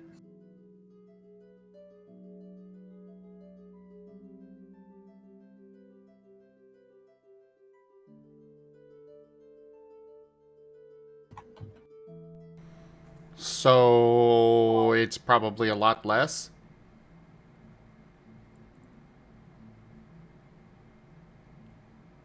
No, it is still ore out of a high level dungeon, but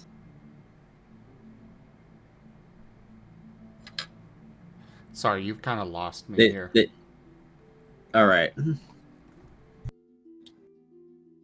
They don't seem to think terribly much of the raw titanium ore, but for some reason, they're probably suspecting that processed titanium would be significantly more expensive.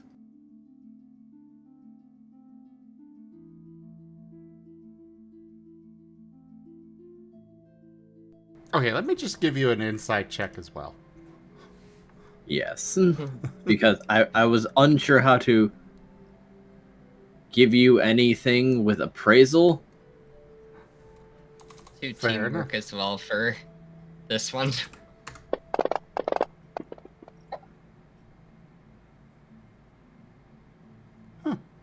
I'm good with the 5.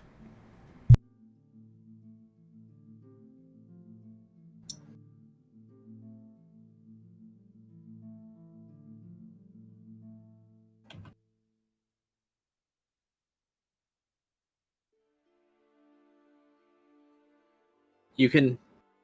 Alright. This seems to be the reasonable price for them. And they did seem relieved when you were only asking for the ore instead of the ingots.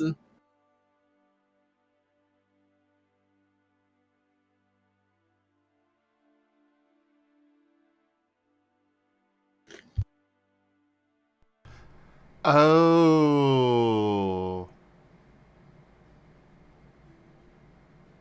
So, like, if Squirrel didn't pay, then...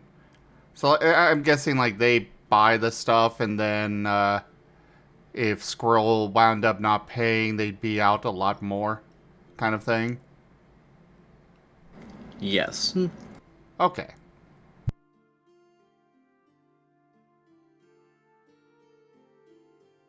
So, how long do you think before it'll get here? Can I possibly expect it today? I mean, I know there's people that can, or Pokemon that can teleport around and stuff, so do they utilize that, or does it come by the Tauros or something else? Any idea when it'll arrive? Well, first we have to place an order and see who will fill it. Then, if it's a non-priority order, it'll come via the Tauros transport. But you can typically probably see it within the week. Unless we have to get it from overseas, but that's unlikely. Well, I guess I do still need to train, so I guess a week is all right. I could go ahead and wait a week. Yeah, I'll check back with you in a week. All right, good luck.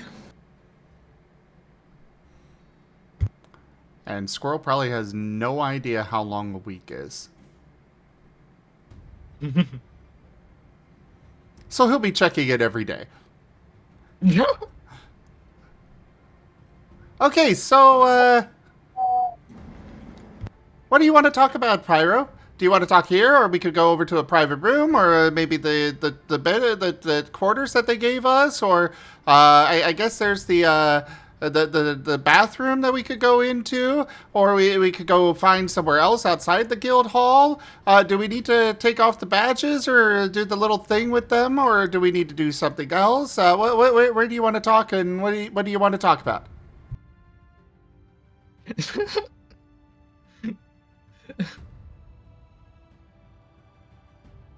Oh. First of all, you want that little test I wanted to give you with the concentration thing? Oh yeah, I thought that was just going to be the talk, but yeah, let's go ahead and do the test thing. What do you have in mind? I got to get good at this really fast. So how do you want to test it? Well, it's a simple question. how many active projects do you have right now, and how many planned projects that are you thinking of? Right now, I have one partial active project and one that I am planning on working on very soon. Well, that was actually a lot less than I thought. Yeah, I just gotta go figure out how to make a maker's mark for the hammer, and then otherwise I'm working on the golem. Oh, yeah, that. That's like Have you having thought one of- thing that's an actual thing and then another that's like a nested list you just closed. Yeah, I got 2 things.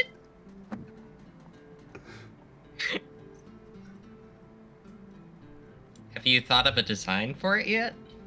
Oh, absolutely! I've got lots of different designs in mind for them, but I did ultimately settle on one that's rather similar to myself.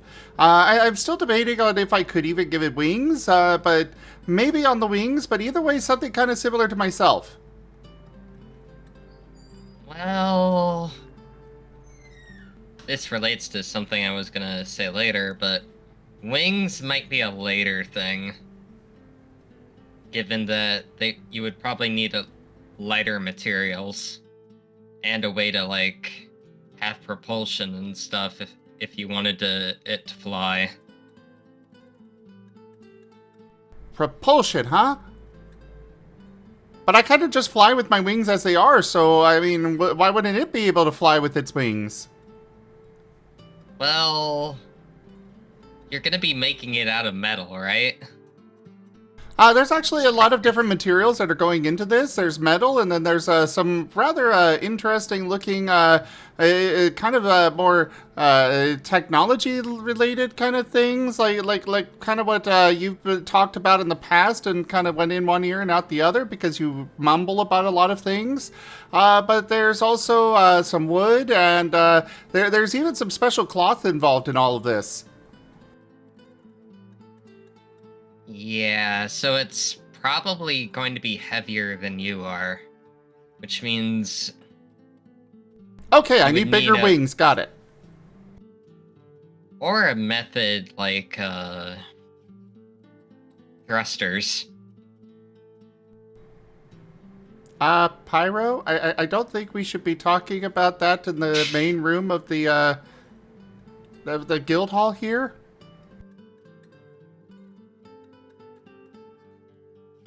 Oh.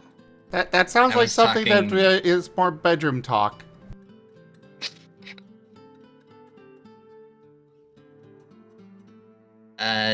Technology stuff.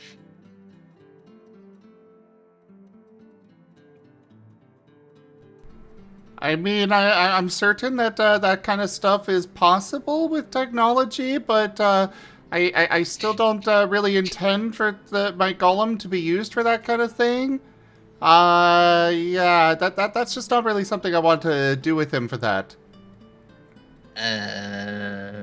Boy. That's not what I was getting at. I mean, whatever you and Edge get up to is kind of between you two, but yeah, try to keep your perverted thoughts away from me and my golem, please.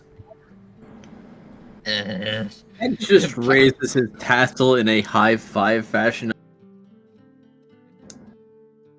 Pyro's putting a claw over his face. Wait, what was that? Scroll. Edge puts his tassel in a high five motion, and then you kind of cut off. Over to Squirrel. Oh, Oh no, Edge, I'm not. I know what that can do, so I'm not gonna touch that. Sorry. Oh, right. Also, with You'll put it what down. I have just heard, I don't really know exactly where that has been, so I really don't want to touch it now. Ah, dang. I've now been put in the crossfire and hate you now. That's okay. A lot of people hate me. In fact, most people seem to hate me. Hey, welcome to the club. I saved you a seat. Edge. Anyway, it's a piece of technology from my world, or at least the name for it. Let's leave it at that. Oh. So you need technology for you and Edge doing that sort of thing. I see. I'm sorry to Not hear in that you're that impotent.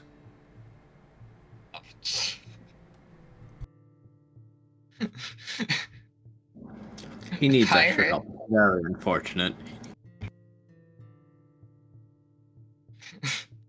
Pyro's just giving him the look.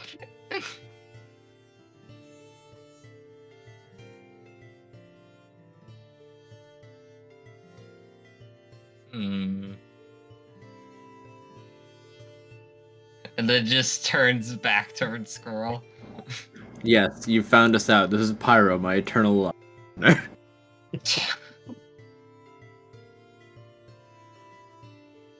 I mean, it's not really so much something that I found out, it's so much as, Pyro just kind of outright told me. And, like I said, that's okay. If you do want some private time in the room, that's fine. Just keep it to your bed, please. And maybe leave something on the doorknob so that way I know that you two are engaging, that kind of thing. So that way I don't interrupt, okay? Sure. I thought you might just be Okay. interested with me being a weapon after all. Okay, time out for a moment. What? How the heck did this conversation even started? Like out of game, the Pyro brought up putting thrusters on the golem to give it propulsion, and Squirrel took that the entire wrong way. Ah, okay, I get it now. Squirrel has never heard of, And of course, Pyroclast doesn't even correct him. Exactly. Pyro has not corrected him or anything. Pyro's Pyro's been too busy dying to correct anything. And Edge is just leaning into it. He tried explaining it was a piece of technology from his world, but that didn't help, apparently. To be fair, a piece of technology, a fucking stick is a piece of technology, technically. So long as you, use it for something. Even in golems and robotics, I mean, Fisto exists in New Vegas, so,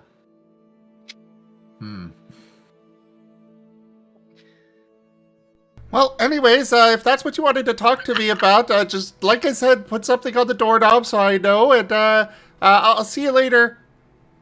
And that he's wasn't running towards the door. Wait! As he's running after. Oh, what? Was that not what you wanted to talk about? No. I wanted to have an actual conversation about the Alex thing. I mean, like I said, I don't really care what you two do in the room. If you want to have a third in there, that's up to you two. No, it was more about rescuing Alex from Etra. From where? The place where he is currently, apparently, according to the, Sigmund.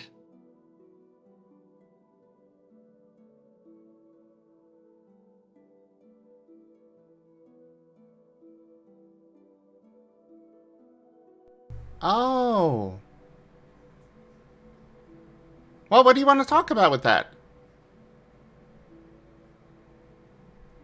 Well, I think we should go to the room to talk about this one, because it's a lot. Squirrel eyes Edge, and then eyes Pyro. Stop looking at me Okay. with them big old eyes. Stop looking at me. Okay, but if you hang something on the doorknob, I'm out. Got it. Hang what? He'd hang me on the doorknob, but that would kind of stop things from happening. He doesn't have a lot of possessions. I mean, he's got that necklace. He's not parting with that.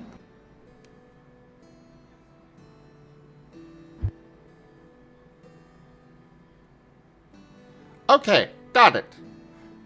Squirrel is going up to the receptionist. Do you have like a piece of cloth or something that could be hung from a doorknob? Pyro, just grab him. Well, now that you're being stressed by it, He will pat Pyro on the shoulder. I've been trying for so long. I'm so glad that we are now the same in this aspect.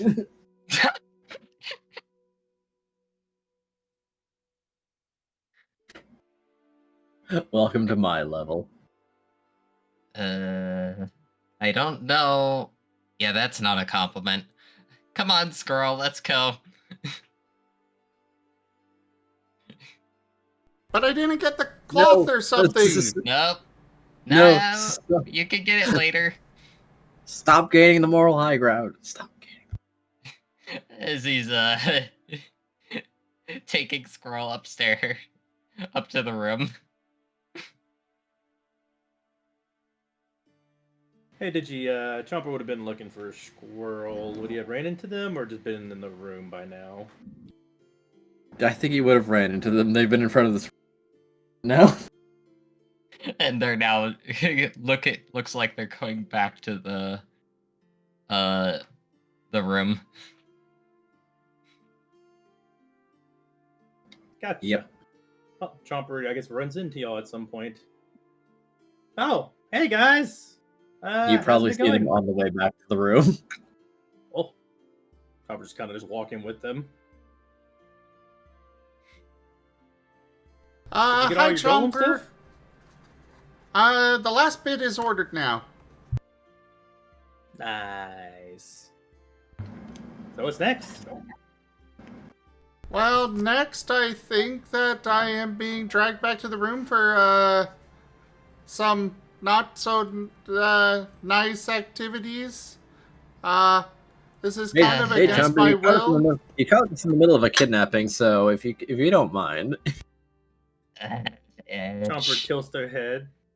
How can you kidnap Squirrel? Aren't you on the same team? Yes, but we are forcefully relocating him. Or, in other words, besides edge speak, I want to have a conversation with Squirrel about the Alex situation. Oh. Do you need privacy or can I come with? Sure, we could use witnesses. I might need your help explaining something, probably, to Squirrel. But Hey, Chomper, how old are you? probably not for the beginning. As Pyro is just ignoring what Edge is saying. In this world or in my past world? I don't care. Passed.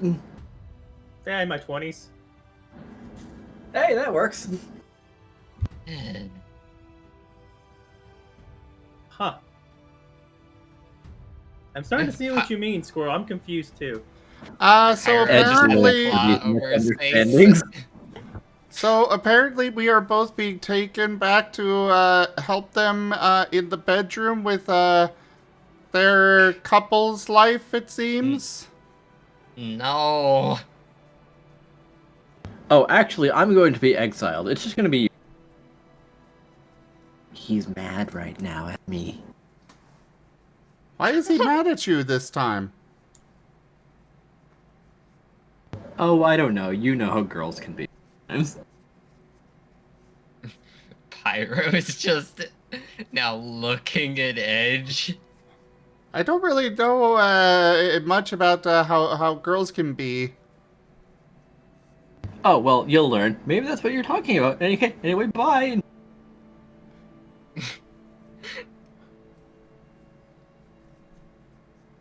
So Chomper. Squirrel's gonna look over at Chomper. Did you know that Pyro was a girl? I thought he was a guy. I'm making a note just in case. I am not a girl. I'm gonna put that in the note now. Chomper scribbles out what they were writing.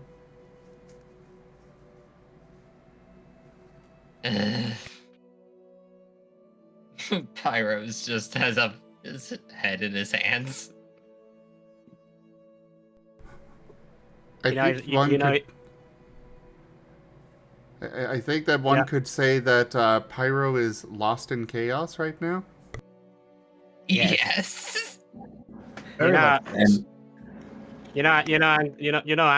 glad that Pyro is a ghost up at the moment because I feel like he'd be starting to spiral right about now if it was dark. Maybe towards Edge a little bit. Edge has said his piece. He has made his trouble and picked the correct moment to leave.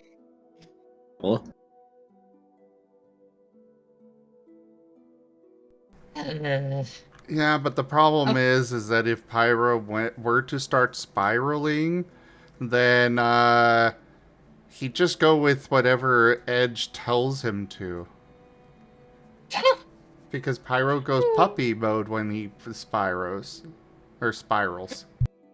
More towards stage 2 and 3. Yeah, that's what I thought. So at the beginning, he'd just be angrier. Yeah. To be fair, the first stage doesn't actually make you any angrier. What does the It first just do makes again? you resistant to being asked how you're doing. Fair enough.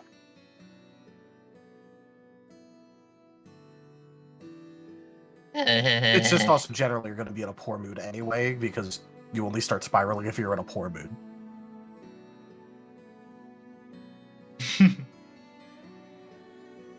So, Chomper, Yes. did you have space travel in your world? Well, they went to space in ships. They couldn't go too far past the moon at times, but yeah. So, Squirrel, what I meant by thrusters, is that, on these things, called spaceships, people could use them to travel, as he points up, into the sky and out the atmosphere. And the things they used to help them get out of the atmosphere were thrusters. Basically engines on the back that would basically propel them upward. That's what you were talking about this entire time? Yes, Edge made it weird. I think you made it weird by not saying anything. Yes, he did. Yeah, I definitely did. As he has his arms slumped and head slumped as well. Chomper makes a note. Yeah, probably be good to explain that a little better. As Chomper scribbles down a note. So you are not a girl, and you are Nope. not taking us back to the room for coitus. Yep, I am not doing that. But you and Edge are a couple. Got it. Oh, congratulations. Pyro's just quiet. Head tilt. No, we are not a couple. You know, I wonder if Edge calls Pyro his sheath.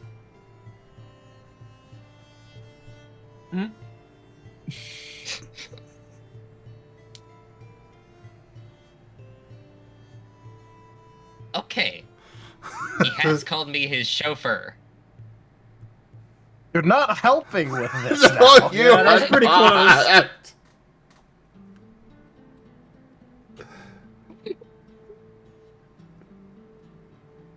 Oh, new canon confirmed.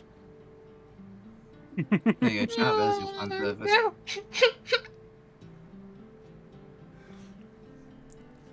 Hey, Chomper. I think we should plan a nice romantic dinner for Edge and Pyro. I can see what I can cook. I wonder what swords like to eat. I think they like to eat grindstones. Oh. Wonder if I can make chili with that. I'll look it up.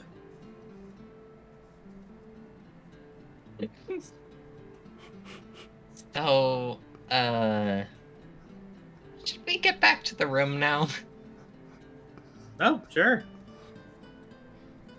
Not sure why we stopped. Yeah, we're waiting on you here. And Pyro is making his way towards the room. I guess you needed more thrusters to get there. Haha, wink. Chomper. This just in. As he's- A ghost type has got into the spiral.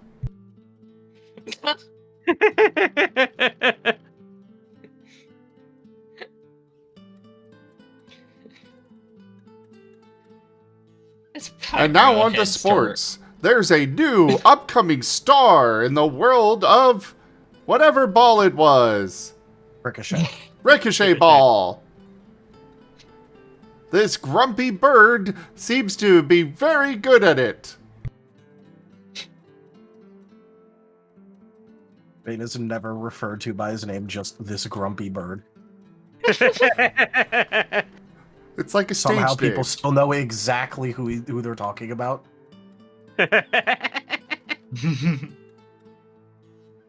And we're going live on scene with Tim, who is currently trying to get an interview with said grumpy bird. Hilarious. Hi, I'm Why Tim the- here, and he's gone. All right, we'll try next time. The best part Back is to you. that Vane legitimately had a deal with his old partner. Not that he knows this, of course. That he would do all of the court appearances if his partner did all the PR. Excellent. They were both very happy with that deal. Got it. So Kaza is Vane's agent. No, but there was apparently a timeline where Vane was Kaza's agent. Oh, cool. That's the one where it was where Vane got it in the touching cat on the head memory thing. Ah, Where Kaza was going out on stage. Apparently Vane was his agent in that timeline. all right. I remember that now. Yep. I'm weird because I actually keep track of these random bullshit timelines. Does this matter in any way? No. Do I remember that was a timeline? Yes, for some reason.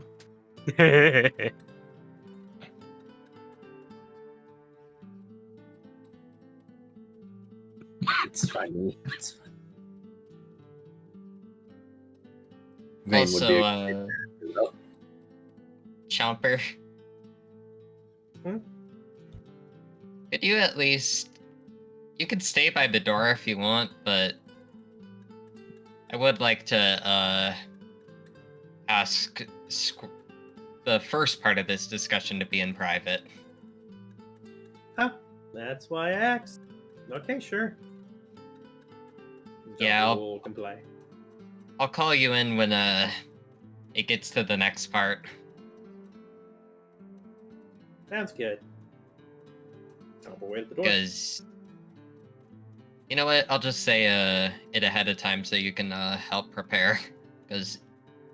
You're probably better at explaining stuff to Squirrel than I am. Yeah. It's gonna be about, Apollo and all that. I mean, you could explain. You just have to open your mouth and do so. Yeah, but that's Pyro's greatest weakness. He just opened his mouth and explained something to you before, and it was too literal. Like, I just want to point this out. Edge might not have told Pyro shit during the thing, but this also means that Pyro literally never asked until recently. Do you guys see why Elba is worried?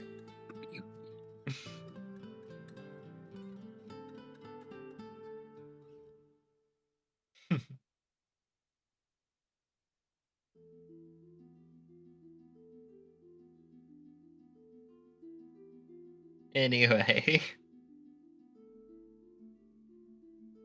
So yeah. It's gonna be about Apollo and the pieces on that.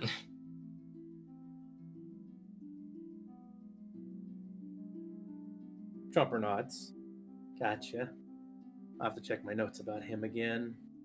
I'm worried about him. And Pyro heads inside the room.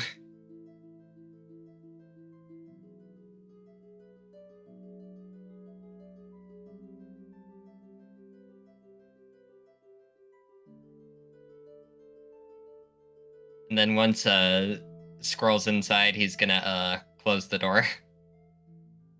But leave it unlocked.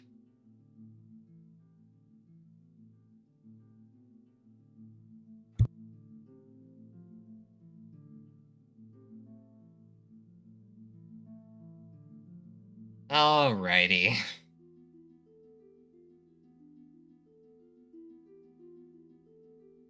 And Pyro's gonna... I assume there's like a table.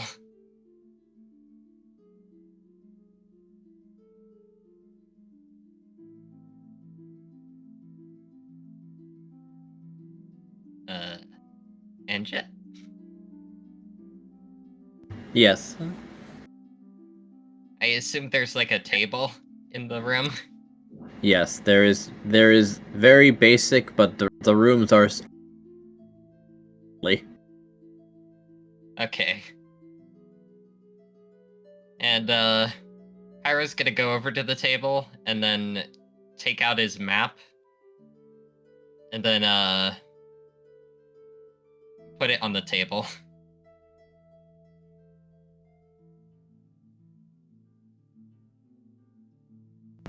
Alrighty then. Alrighty. So, Squirrel?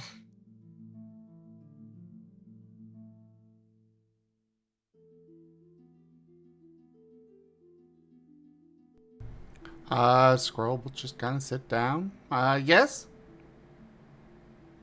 So, first things first. Apparently, Alex is over here.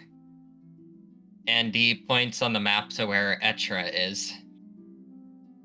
Oh boy. Which part of Etra? Yeah, he's pointing to Etra in general. The freaking archipelago in the sky. Yeah. Sky Pelagio. Archipelago. Completely just So- mangled it, but you know. Worth.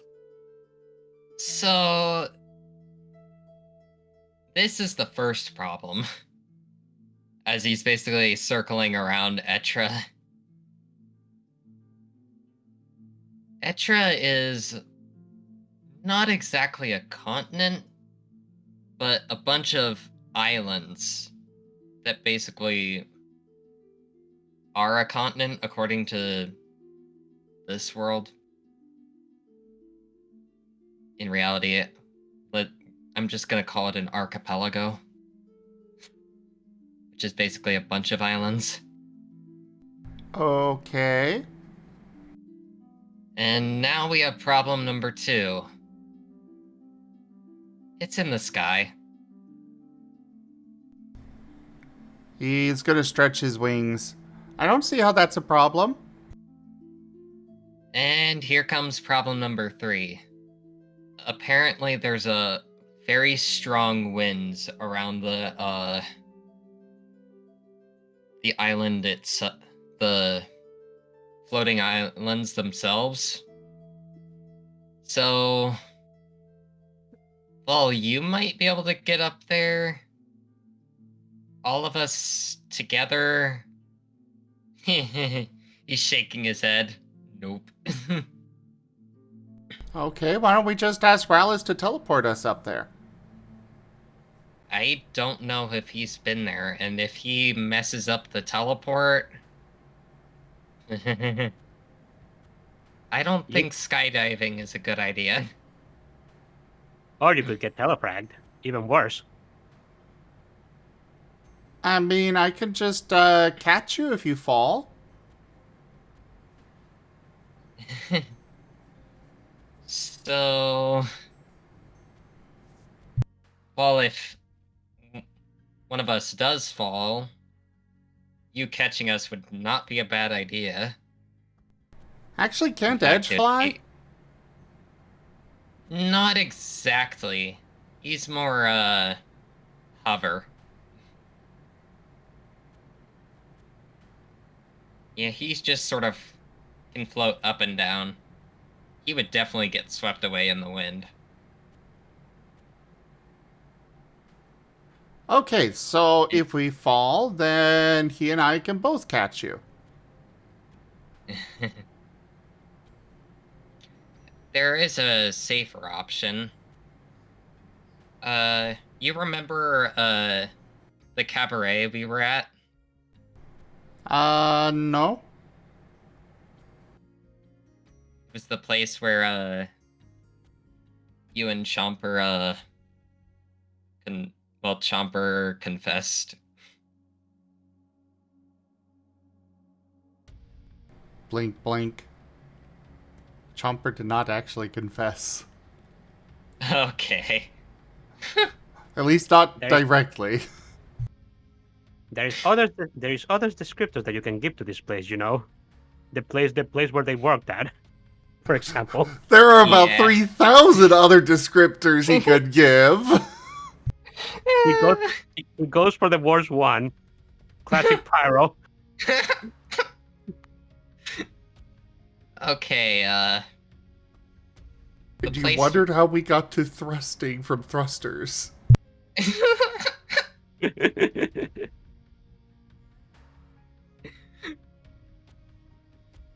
Okay, you remember the place we were, transported to for Hoopa Day? Oh yeah, where Regigigas is? I really am looking forward to going to meet him again after I get the golem put together. I really hope that he thinks it's good, because I'm really going to put everything that I've got into making the golem, and I'm really excited to see what he thinks of it. Oh, right. The place after Regigigas for you, then. Oh, the forest that everybody, that Paz and Scruff very quickly rushed us away from for some reason. I really wonder why they rushed us away from there. Like, it just seemed to be a normal forest to me, but they were very adamant and frantic almost about getting us away from there. I really wonder why, but I'm sure it's something that probably won't ever be explained to me, but I really would like to know why they rushed us away from there. I can't even blame Squirrel for this. Yeah, This Pyro's is doing an awful job at this. It's great. I love this. I guess there was a stop in between there. Okay, the next one after that.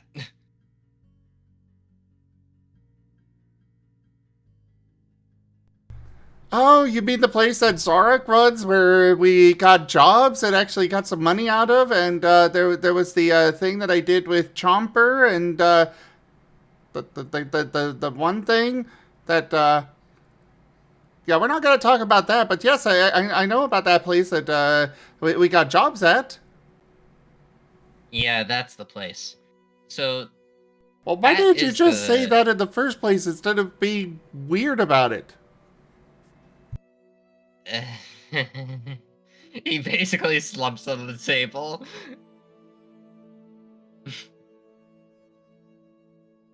Eden. Is that better? Eden? That's the name of the city the place was in.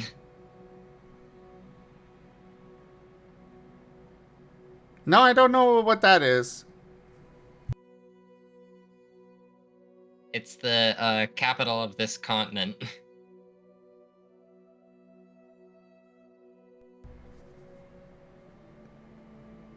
If Also- it helps with moving to whatever you're trying to say to me, sure, I totally remember what you're talking about right now. Okay. There's a transport we can get there that can take us to Etra. Oh, well then we just need to go talk to Zarok and he can give us that transport. Well, it's not Zarok's place, but it's within the city that Zarok's place is in.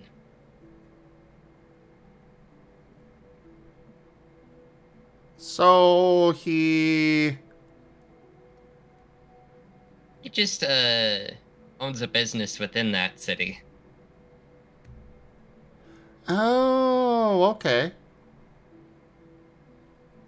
Okay, then why are you making this so much more complicated than it needs to be? You're pointing out all of these problems about how we could not get there and how we might fall and we can't teleport because we might fall and how, I fly and such and there's strong winds, but apparently there's been safe transportation, so you could have just led with that. Air. As Pyrus is, like, slumped on its table still. Okay. Now for an actual problem. Well, two, to be precise. So once we get to Etra, we're gonna have to deal with, wilders who may be hostile to us. I don't exactly know, who's gonna be friendly, and there may be some friendly, some not.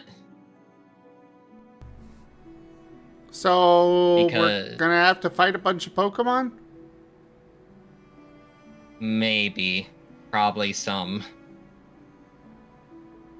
Okay, what's the And then problem? And then there's another thing. That Of course there's another thing. There's always one more thing with you. You just keep going one more thing, one more thing, one more thing, one more thing, one more thing. You've said that about 5 times.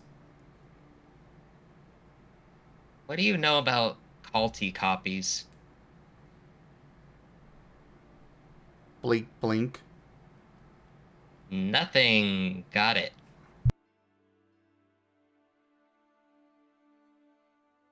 Apparently, according to Sigmund, culty has a habit of leaving their substitutes in places and abandoning them. And this particular one doesn't exactly have time powers. Well, it doesn't have time powers, but is basically engaging a war on the Wilders on Etra. And apparently even Sigmund wouldn't want to meet them on when they have a week's worth of memories. The reason I say week's worth of memories is apparently, instead of time powers, they can sacrifice their own memories for power.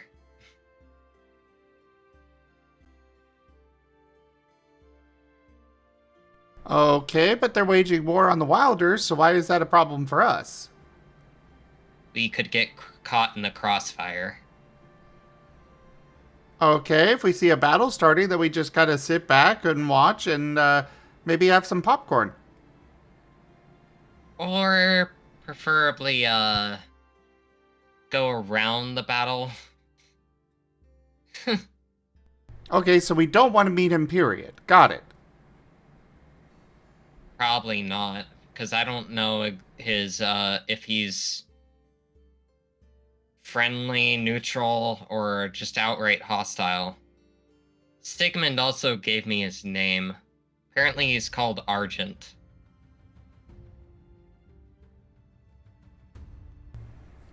Okay, I'm really not seeing any of the problems here. Oh, I'm just basically, saying that With all these things going on, I think we're gonna need some help.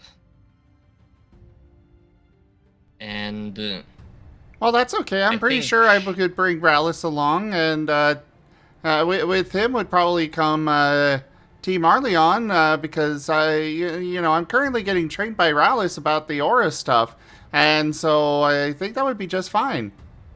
I'm sure that they could help us handle anything up there. True, but I want Team Chaos to help us.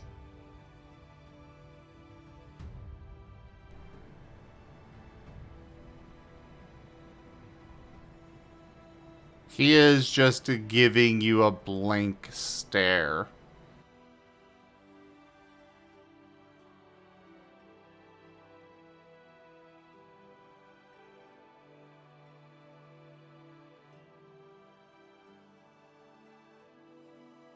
Yeah. With all the chaos going on up there, I think they could help assist us with rescuing Alex.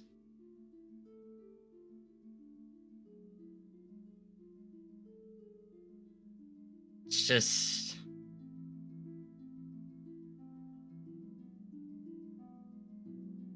I want help. And I don't exactly always know how to ask for it.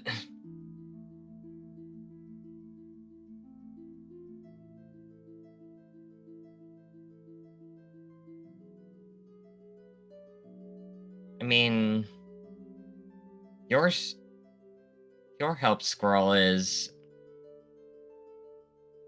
amazing.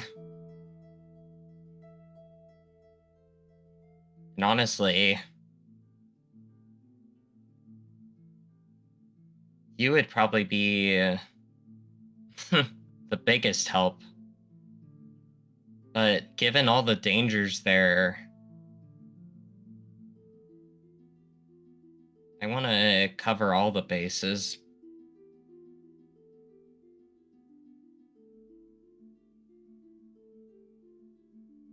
Still just staring at you blankly.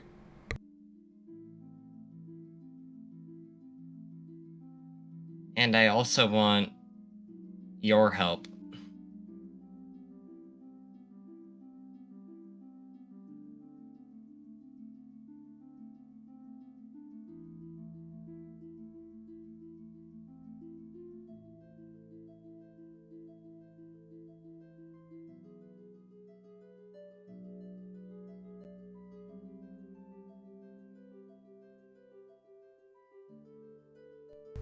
Well, I mean,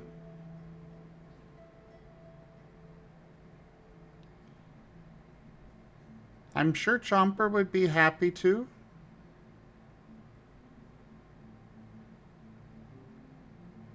But if I'm involved, I don't know about the rest.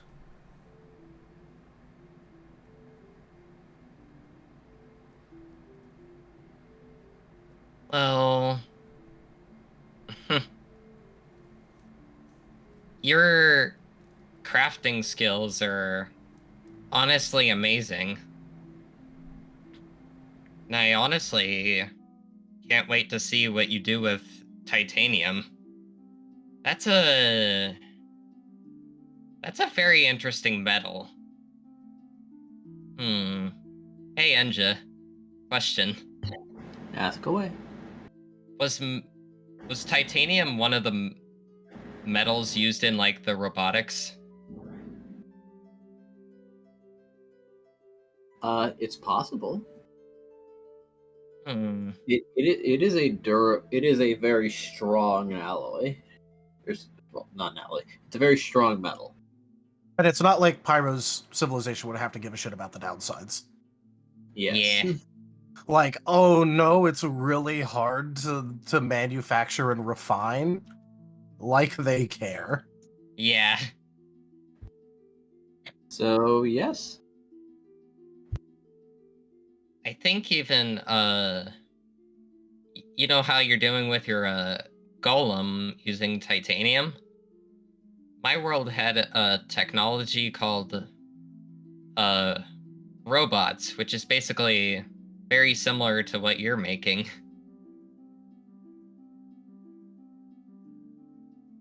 Definitely too complex to make a robot here, though. But a golem for you is it's interesting. Okay, but what does this have to do with getting Team Chaos to help you? Well, it's mostly I mean, just if you want... don't want me on the team, you don't need to build me up or anything. I can just go. It's not that. It's just... I want as much support as I can get. And that includes you.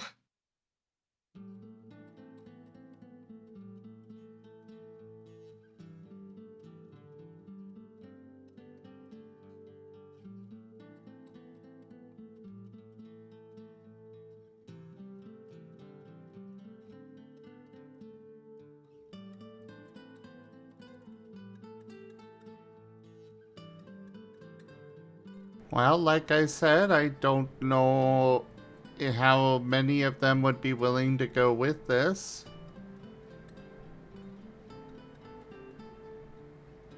I mean... I'm certain Chomper would be happy to, but...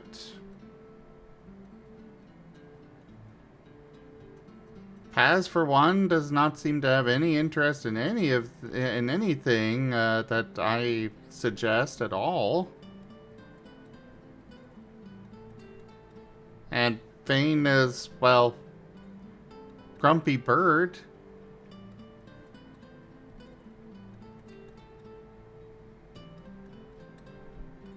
And I still don't know where I stand with Scruff. I can talk to them.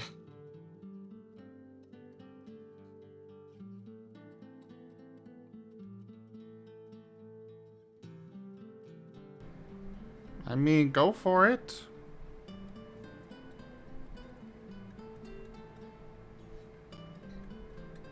Thanks, Squirrel.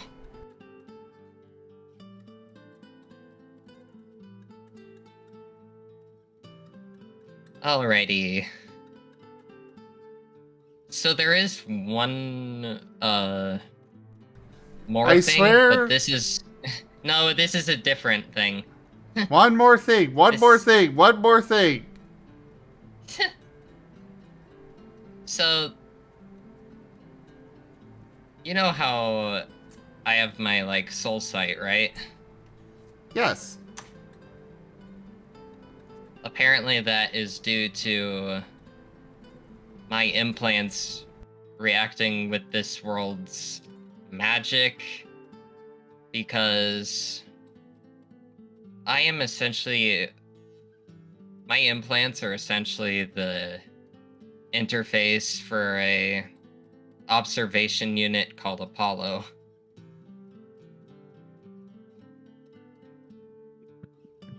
And... Chomper, you can come in now.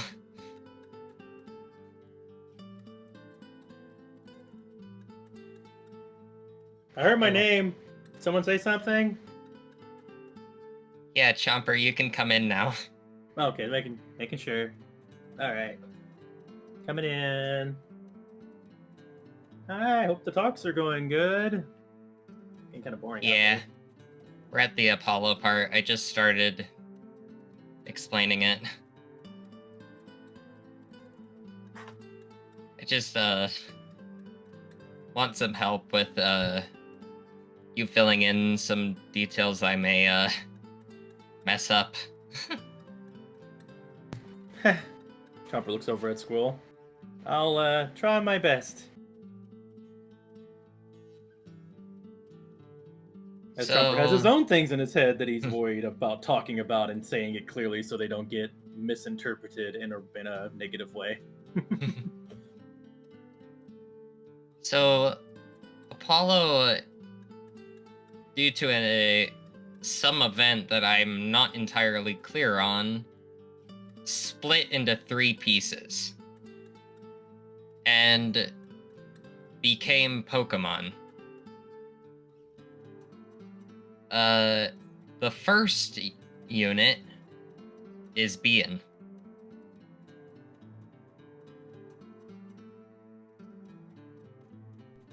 Okay, before you continue, what does this have to do with everything? Because we could encounter the 3rd unit, while, going to Etra. Okay. The 3rd unit isn't necessarily hostile, but they could be problematic. Yeah, and isn't these parts helping you, right? If I remember, Jumper's looking at his notes. Yeah. And apparently, meeting Bean,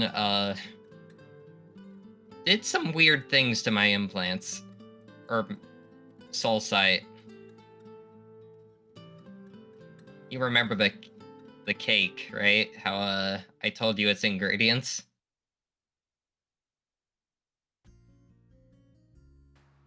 Ah, the cake. I'll be real, the notes are not here. Oh no, the cake ingredients. Let's see, just remind me of them, or just say them out loud. And I don't remember the exact ingredients that you put in the cake, but he's just It's mentioning just that. Okay. Yeah.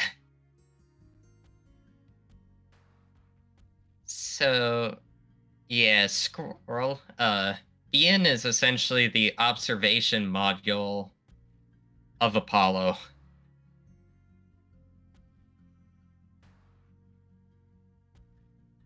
The second module is the archive module, which may give some clue on how Apollo even ended up in this state. They are, according to Shia and my hypothesis, mainly Shia's, they are the owner of the Porygon Bank. Oh. Jumper scribbles a note down. And apparently they're quite eccentric.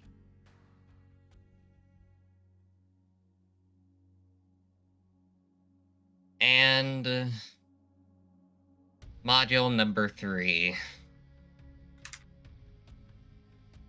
The module 3 is named Noir, and they are currently trying to drive themselves insane because they are the self-repair module.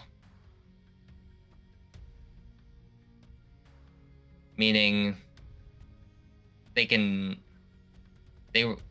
module's function was to repair the Apollo should it get damaged. But apparently they've just been not able to age at all. So they basically have been living for a very long time. And now they're just trying to drive themselves insane. Because they just want something new to experience, I guess. If that happens, you won't be able to get your memories and stuff back, right? Or It's be dangerous? It's more so I'm concerned for their own safety.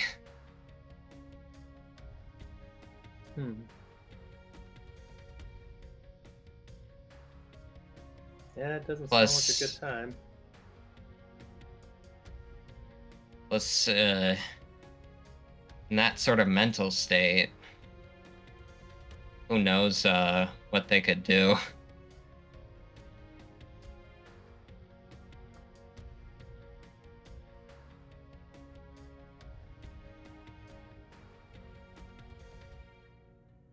So yeah. That was the main discussion points.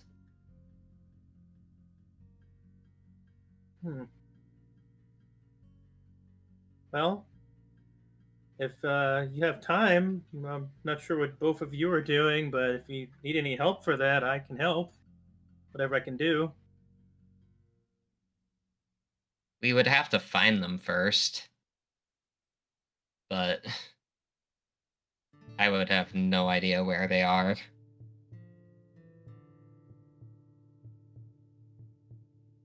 They are I believe I mentioned it to you before, but they are a metagross.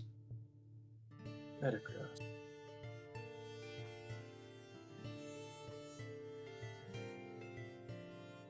It's... how to describe what they are?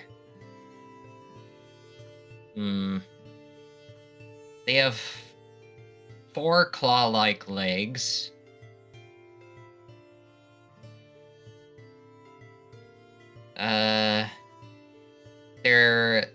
That are connected to...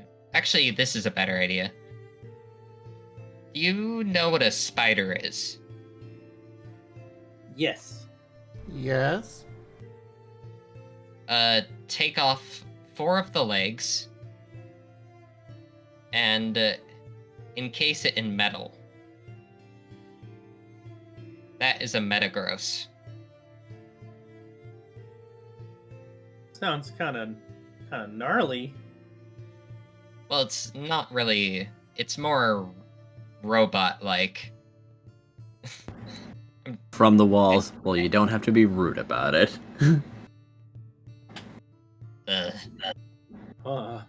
Edge? Sorry, I've been here for the whole time. I never left.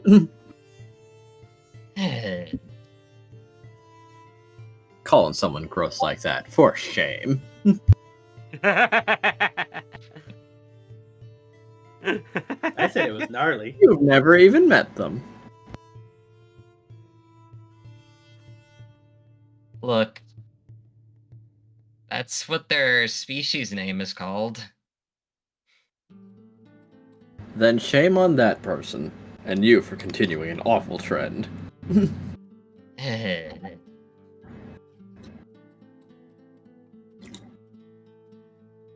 But yeah, that's the best description I can give right now without a actual picture of them.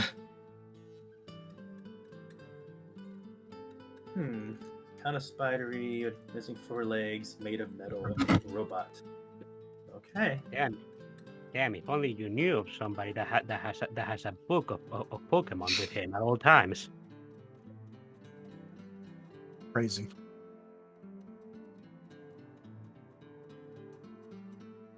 Or, just even went to the library route. I mean, not that we really have it, but, with us at the moment. But, It's almost like I can hear my friends talking to me in my head, telling me ideas. But in Chomper, I'm trying to think what we could do. I know we have the library, and I know Elva really likes books, right? Wouldn't he know about this kind of stuff?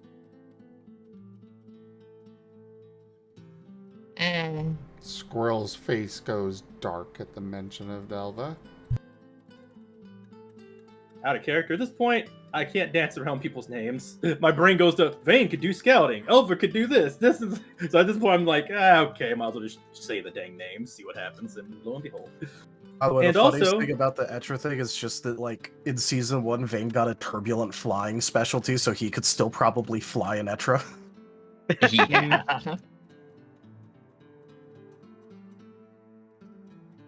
That, and we have a scout that's pretty good at finding stuff on our team. Chomper's smart enough not to mention this one out loud. Chomper notices the reaction that Squirrel's giving and kind of has their own kind of veiled reaction to it. But yeah, I definitely would love to help.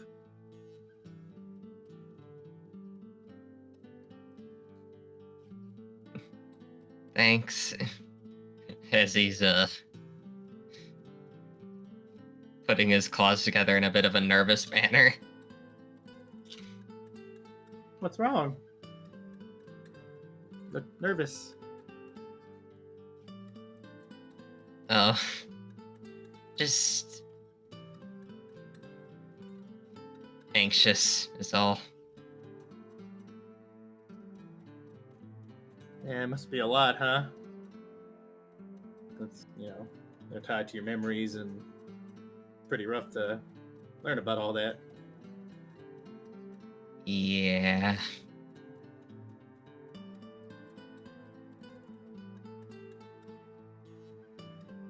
Though, I guess on a softer note, Squirrel?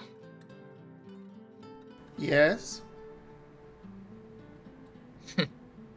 After this, the main discussion was over, I have, some possible ideas for you if you want to hear them. About your, I still do not want to be involved with you and Edge and your No, it's couples. not that.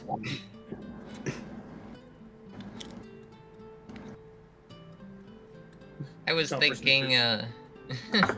Oh, what a shame. I guess I'll never have eggs.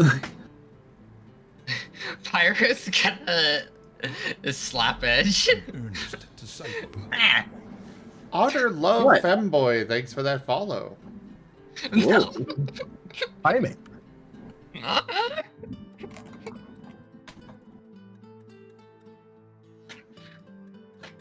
You know, I suppose Edge is slim enough. He could kind of be considered a femboy.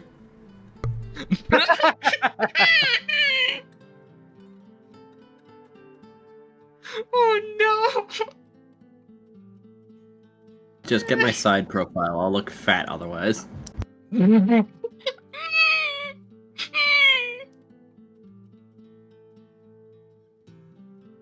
There you go, fan artists. There's some fuel for you. Femboy Edge.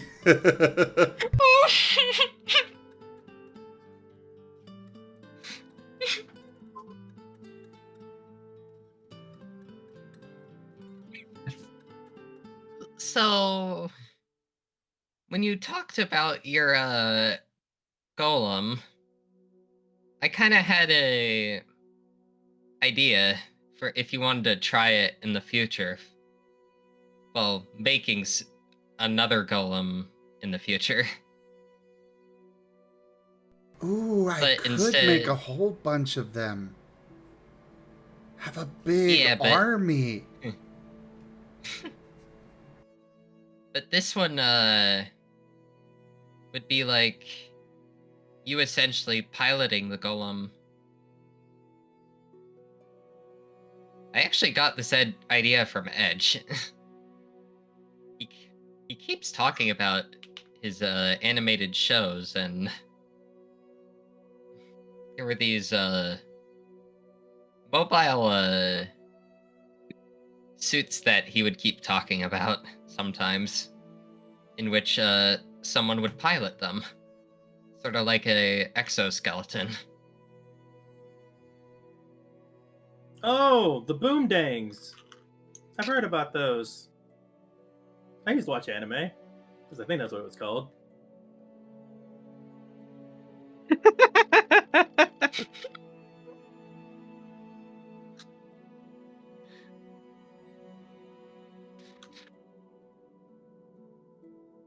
But yeah. And going back to your idea of golems flying. Well, actually, that would be later. But you could essentially wear the golem like armor.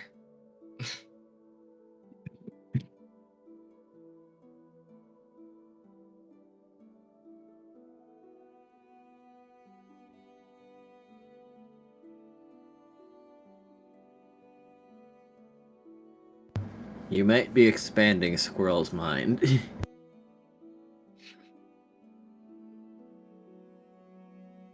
Just a few ideas. Just a few.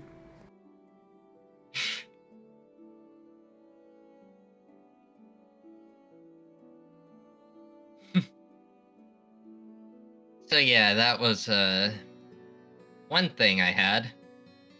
Another thing is that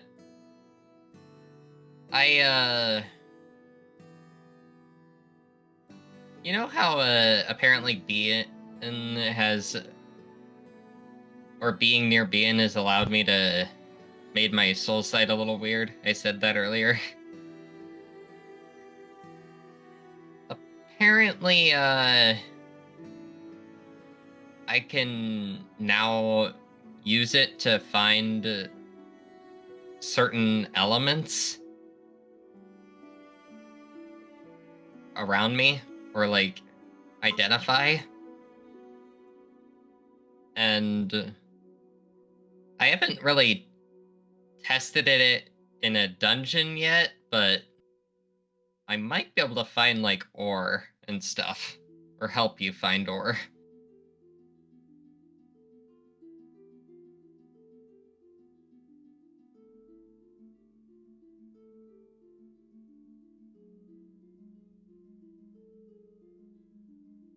Okay, sorry. What?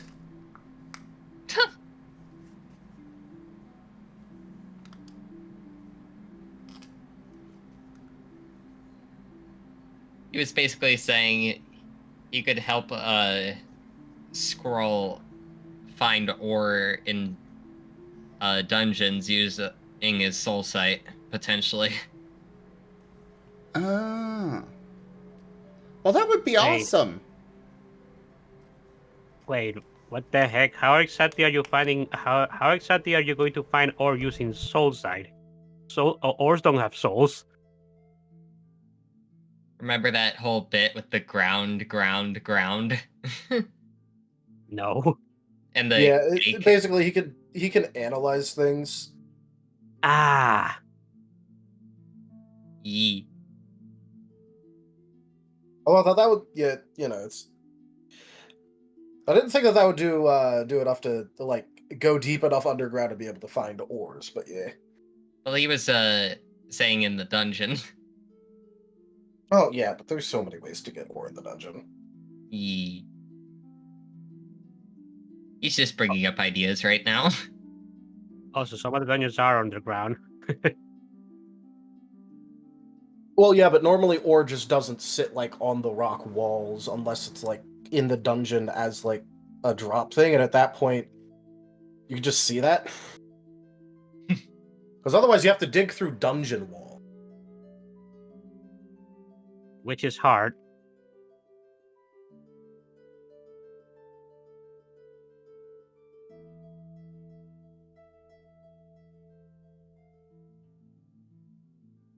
So yeah.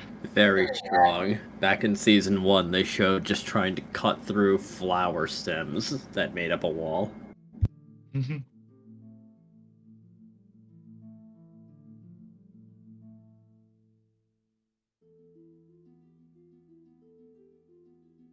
So yeah. Those are a couple of ideas I've had and wanted to tell you about. Well, cool. Let's do them. But for now, I guess you should probably be having a meeting with Team Chaos. Yeah. I was planning on it. Or we could get Chomper to agree and then the rest agree via association. Agree to what? Maybe, but I would like this to be more leader to leader base. You just stay wanna point just out, the has way Edge you are, met Vane? Chomper. You're so delightful. Edge has met Vane, right? Like, He has, but I mean, Chomper. I guess if you want to go talk to Kaza or Vane, then you can, Edge. can I just talk to the Kaza alone, maybe?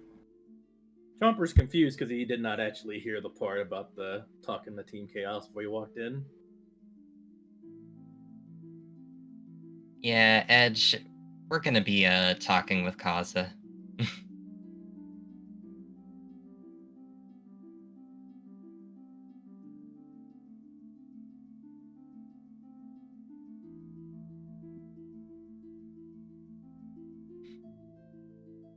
So since Pyro's not going to explain it to you, Chomper, apparently he and Edge are gonna be, well, mostly Edge as leader, going to talk to leader Team Chaos, and about a joint mission thing.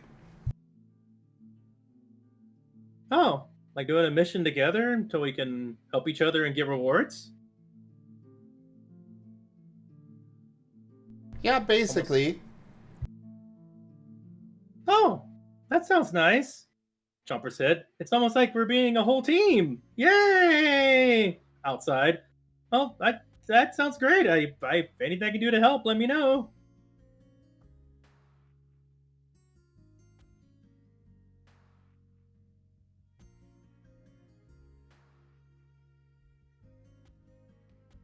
Yeah, I will.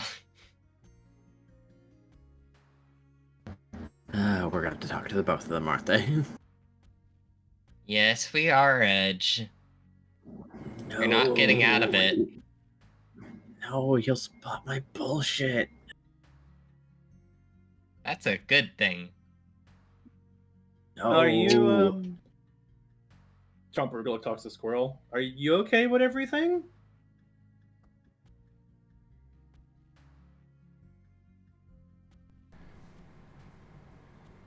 I don't think they're gonna go for it.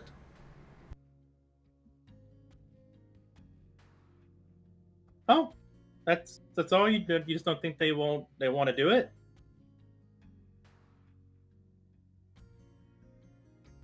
Well, considering, as far as I'm aware, about half of Team Chaos does not like me. Oh, I wouldn't say they don't like you. I just think they don't really. Wow, the percentage increased. Edge? Let's go over here. What? Just earlier today he was saying that very few people Come liked on. him. I thought we were finally the same. Let's go over here. Well, 3 out of 5 is about half.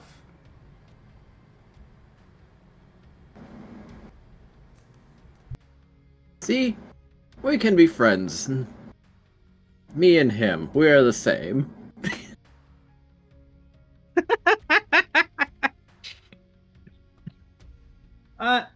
Chomper seemed like he's about to start talking, but then he thinks, seemed like he's been talking a lot already today. And I'm still not ready to talk to him about the thing I'm worried about. I'm worried I'm going to bring it up. When Chomper opens his mouth, he simply says, I really hope you're wrong. I think they just don't know you enough. It's been a long time since they've been with you. But I'll try to do what I can to help with this whole team joint thing, okay?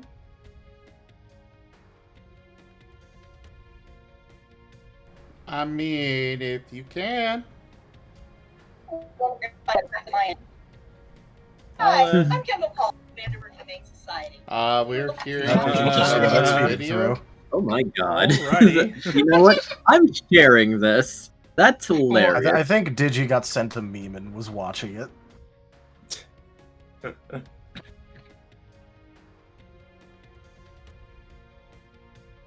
Here, enjoy.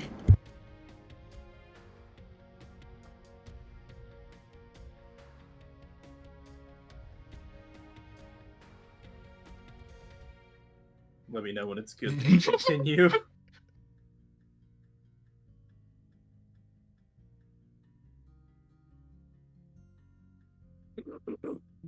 Okay, that was funny. That was pretty funny, yeah. She just console commanded that in. Oh, that video. Yeah, I saw that on YouTube. That's a good one.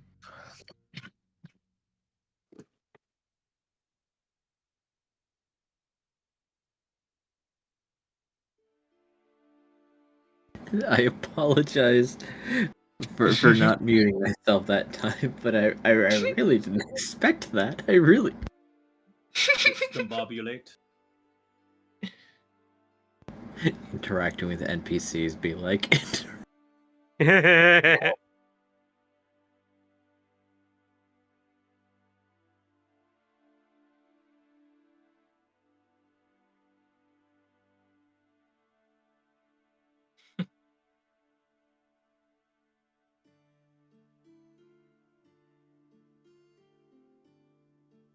Anyway, where were we? Good question. Yeah. Edge was being taken to the other side of the room for making inappropriate comments. Yes. Okay. Goodbye. So, Pyro finally had enough. So Chomper, I think this is where we should leave. I think they are about to engage in that thing that I was talking about. So, Oh, engaging thrusters? Like the yes, rocket? yes.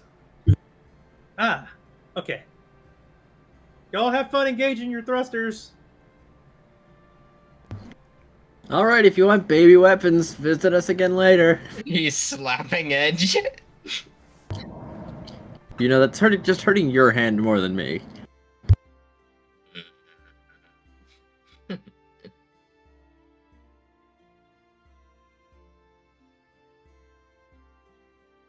Sure.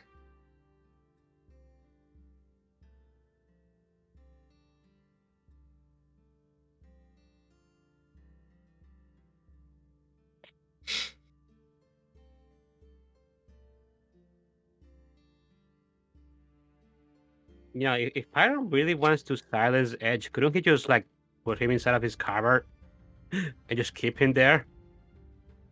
That does not silence him. Oh no.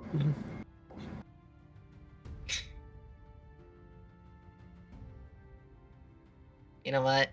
I have an idea. What up? Alright. Pyro's gonna put Edge in the blankets and then tie the blankets around Edge.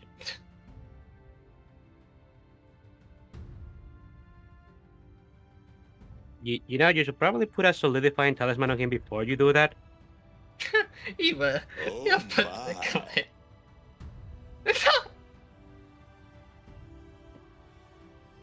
You know, it's a good thing that you sent the kids away. We wouldn't want them seeing this shit. Are you actually?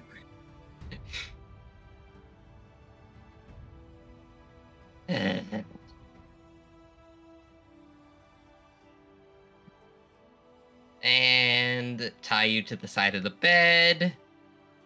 There you go. How dare you suspend me?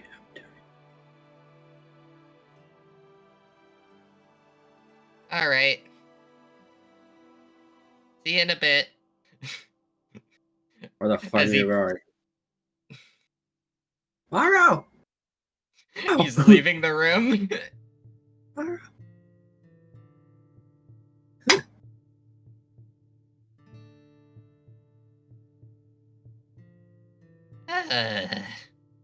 Alright. Time for some breakfast. As he's going down to the cafeteria. Edge yelling, muffled Edge yelling in the distance. Ladies and gentlemen, we got him.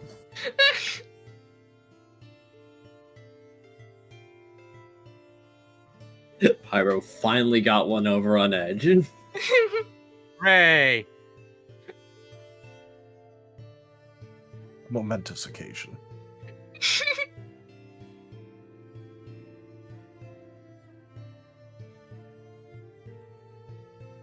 Yep, and Squirrel now believes that Pyro and Edge are a couple.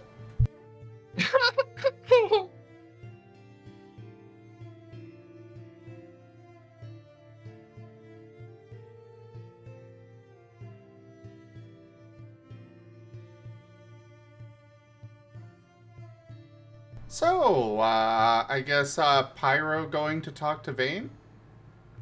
And or Kaza?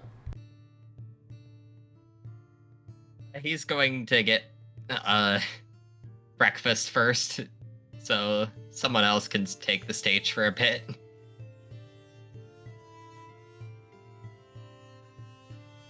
Gruff. What's Scruff been up to?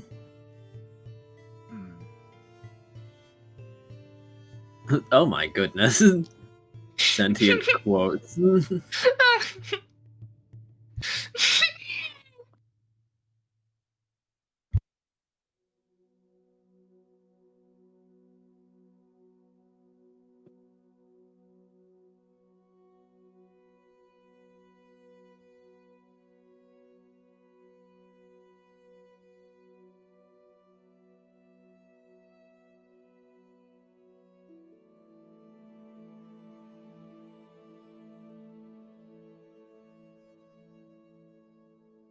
I don't even remember the context, but it sounds like something Noah would say.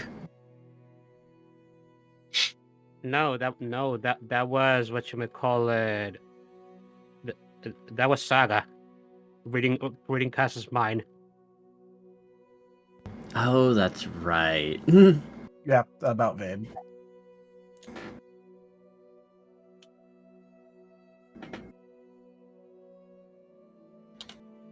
Trying to get a read on all his friends. And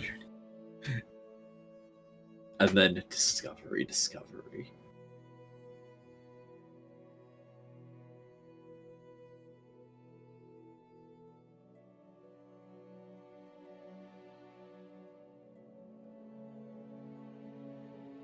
So what is Scruff doing? Scruff doesn't remember anything after passing out in the company of Team Snack Attack. Yes, and then he got some midnight snackies from them. He got some midnight snackies. He got a memory and a recipe. They had no problems he- attacking a shadow creature in exchange for a recipe. A theoretical recipe. Scruff remembered a recipe, and they were content with that. No need to ask questions. And then Scruff proceeded to pass out, so he's wherever Team Snack Attack either left him there or carried him off to. They probably took him back to their room. Yeah.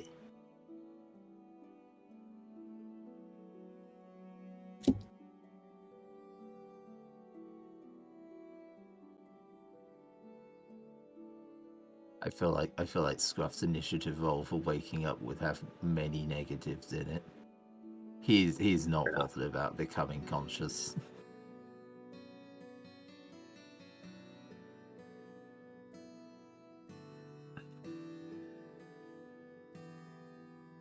Gruff, as consciousness approaches you, willing or unwilling, there are some scents that tickle your nose. Ooh. Fried mushrooms.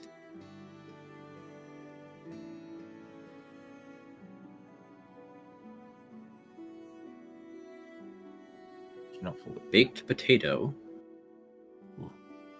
For breakfast? And Oh. cantaloupe. What's cantaloupe? Cantaloupe is a melon fruit. It's very yellow. Oh, yeah, okay, they're very okay. Yeah. Gruff is eyes closed, guided by his nose, on autopilot. Like the brain is not even functioning yet, and the nose is following. Okay. I like to imagine that he was drunk enough that his snow claws are still out. Fair enough. So whatever surfaces happen to be in the way are not an obstacle. In your sleep, you scale the table in the room and end up nose first against half of a cantaloupe. No, he doesn't. He ends up snout first in the shell of a cantaloupe, Because he's I instantly understand. inhaled It evaporates before you. There does seem to be some cheering, but I don't know if you're really paying attention. No.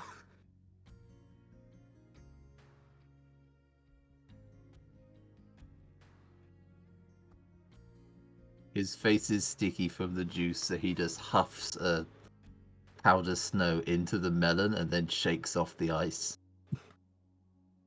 No, he is not sticky anymore. They're getting some ideas from this. and you're hearing talks of ice cream, but you are sniffing your way towards 3 different baked potatoes. One with butter, one with cheese, and one with a slightly sour smelling sauce. Oh, 3 at the same time? I believe Scruff could manage, unless he wants to do them in just a random order. I was gonna go like 2 is butter, 3 is cheese, 4 is the other one, and 1 is he gets stuck like a magnet in the center of a ring in the center of a ring is just like spinning on the spot, like perfectly in between them. Like, Scruff one. Scruff has been struck with choice paralysis. No one is closer than the other. He was perfectly in the middle. All right. Just spinning. They nudge the butter one closer for Scruff's sake. He does not have the mental capacity. He is just getting up.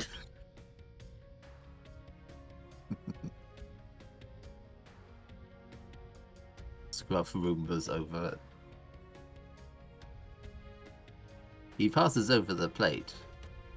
And then the plate is clean. No, not residue. The plate is clean and cold. Shocking.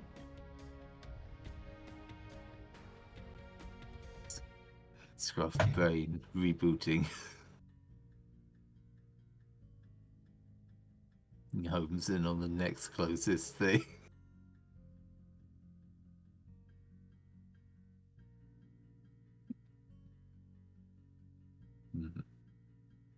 I say cheese.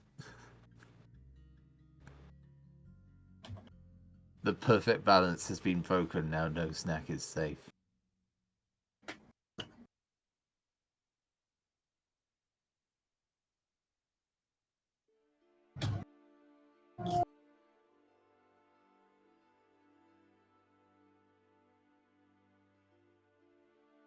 So then, I assume he inhales the other 2 potatoes in short order.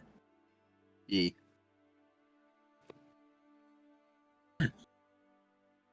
Lastly, the platter of fried mushrooms. Scruff is starting to actually wake up now, but he sensed that there is food and that he is entertaining enough currently to be allowed. So he's going to keep up the act as long as it gives him food. Yep.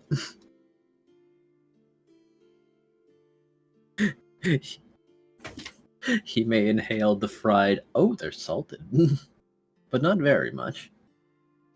Oh, garlic. Each new flavor he encounters, his fur fluffs up a little bit. Like, ooh. Quiet mumbles of praise through the drowsy waking up noises. It is only a matter of time before that plate is cleaned as well, and there's small applause. Question is, are there wonder bags open? Yes. Scruff migrates over the table, making a beeline for the nearest source of smell. All right. The bag smells of fruit, but now it's like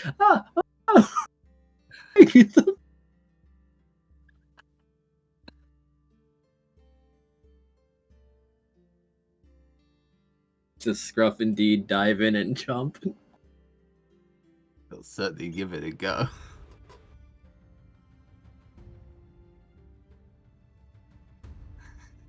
All right.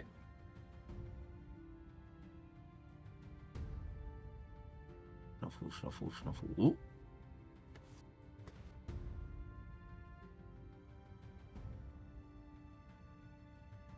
And into the back. All right. There's something with a slightly hard shell, but biting through it. Have you ever had a custard apple? No. All right. They'd pick some of these back at the forest.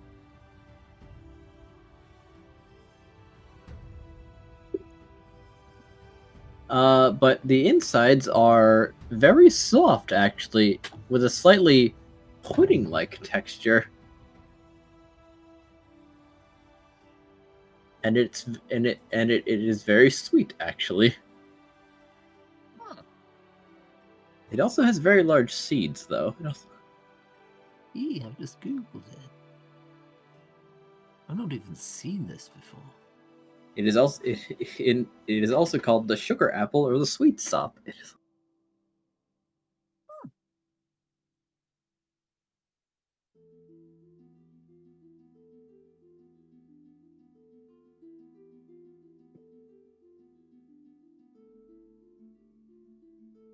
Scruff does not munch all of them.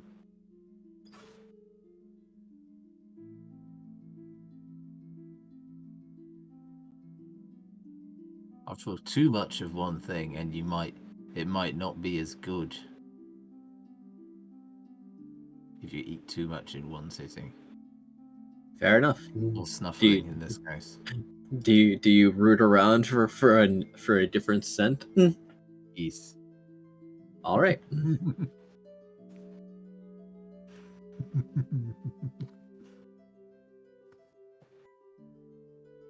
Then you bite into something that does not have a tough exterior. Ugh.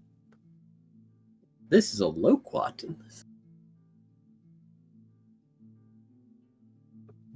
And apart from the very different from the custard apple, this one is more tart but exceptionally juicy and kind of tastes like peach.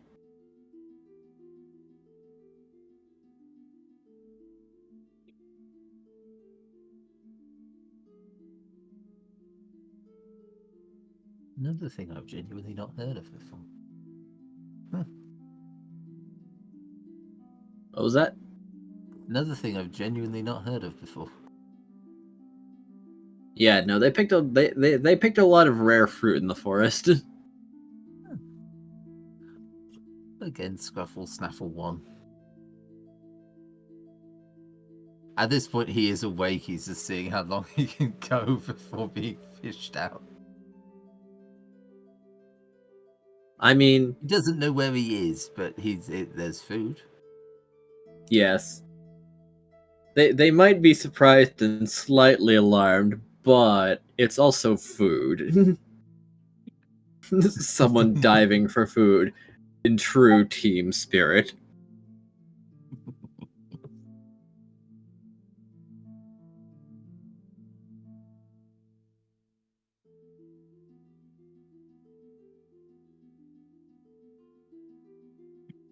All right, he can go through one more.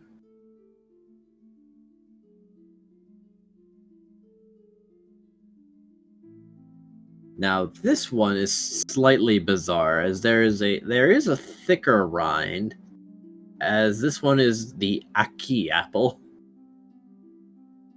Ackee.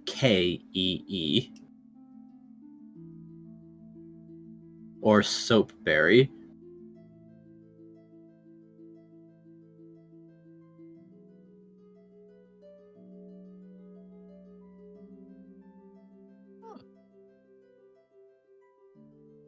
And after getting through the rind and eating around the seed, which is fairly sizable.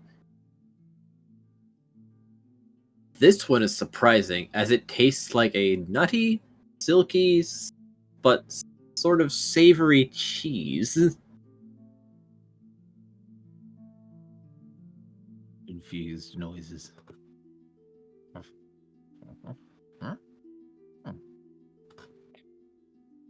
Snuffle.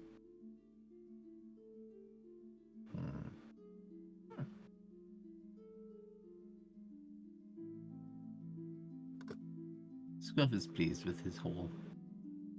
His haul of someone else's haul. The best kind of haul.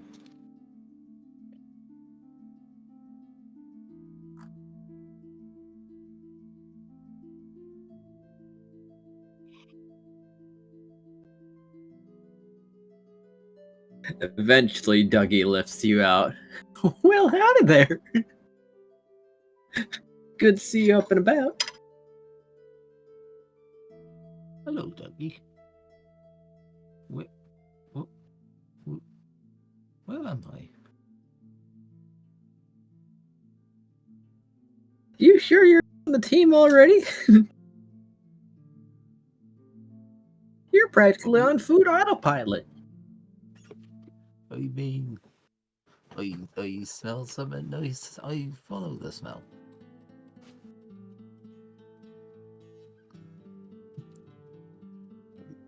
Well, it was a mighty impressive showing. You've probably got a bottomless stomach, don't you?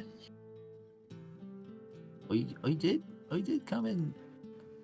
I did come in second in the Hamoa festival thingy. It was an Well, equal that's contest. right impressive. Well, we already had some breakfast, but we figured we might as well bring more back to our room and enjoy it. And then you decided to introduce yourself. Speaking of which, you want to go get some breakfast? Second breakfast, maybe? Oh, nice as it is, food doesn't really count as breakfast, so I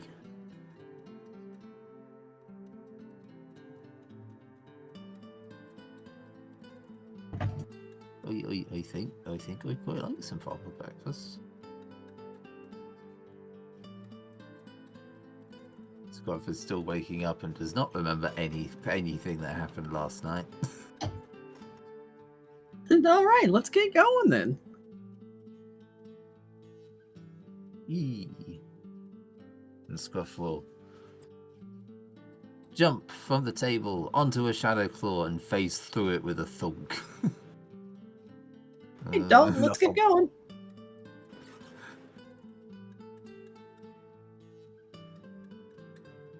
And the squavet hurries behind them as they go to the guild hall for their second breakfast, Scruff's first proper breakfast. Or maybe this is also his second breakfast now. No. Fruit doesn't count as breakfast. Well, there was Scruff's not also the unhealthy enough. potatoes and the mushrooms. Scruff doesn't remember the potatoes or the mushrooms. Oh my goodness, it was 3 whole potatoes. Yeah. Fair enough. Growing swine. This is not enough for Scruff to even consider a snack.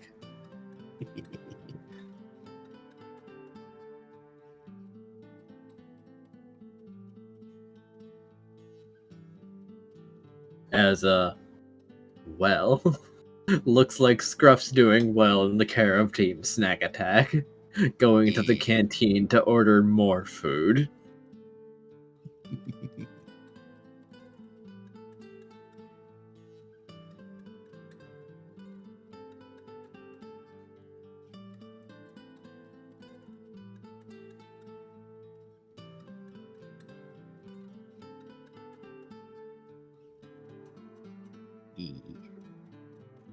Scruff will, like, partway there, registers, oh, my claws are out, and kind of snuffles them back into position. Oh, you need to clean those later. Snuffle. Snuffle, snuffle. He has entered the range of the canteen and is now fully absorbed by I can smell breakfast. Dougie and Dalton don't really care much what they're ordering.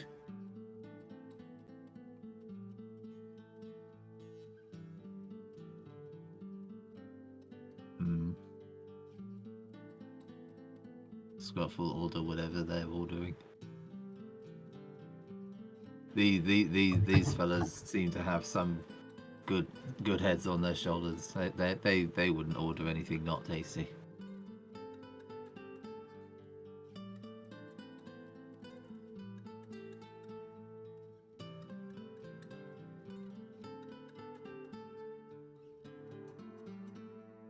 Also, notably, Understandable. Scruff drank no water or juice last night and is not suffering the effects of a hangover. He is straight into coherent-ish, focused on food thought.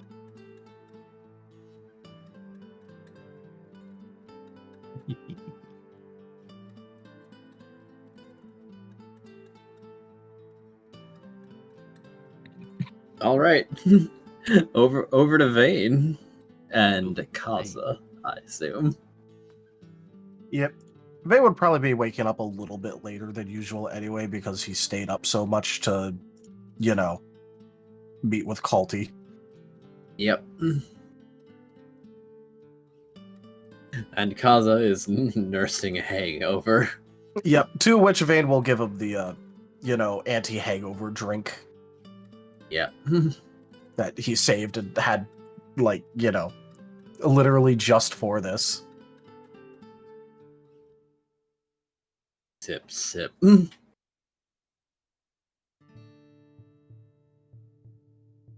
Kaza is drinking slowly and trying to remember everything that happened.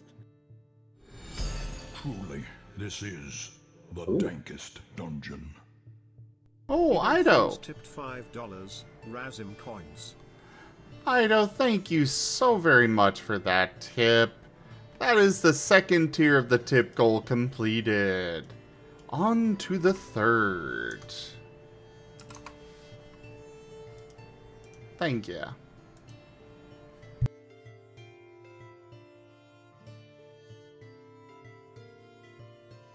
Vane will just be going, so, Kaza, how did you enjoy the party and all of that?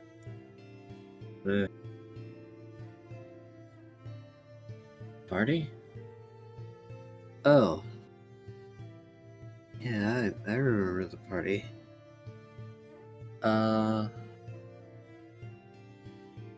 Wait. Yeah, I had fun.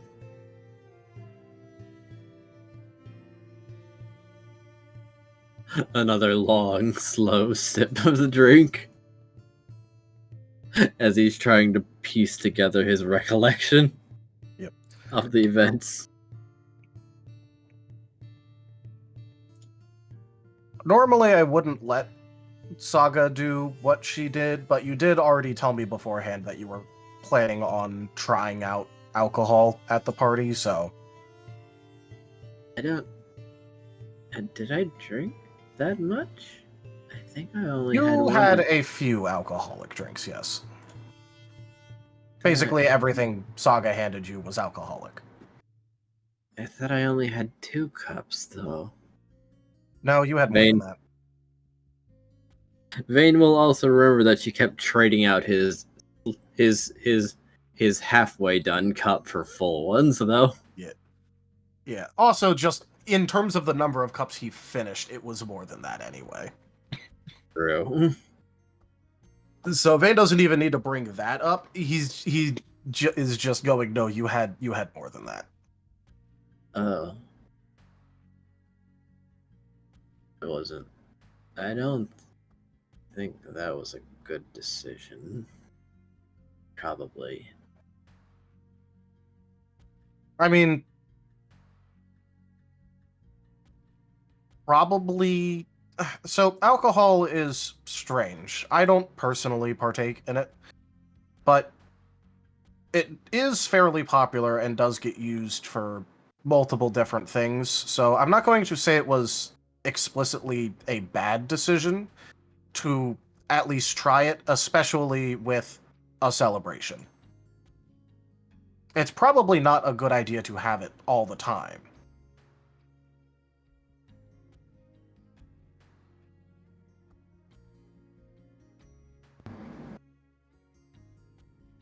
Yeah.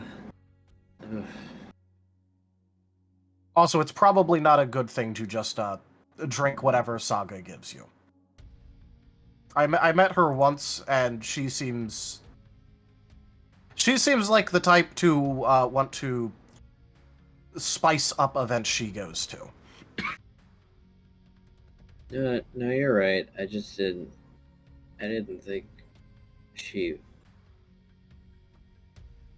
I didn't.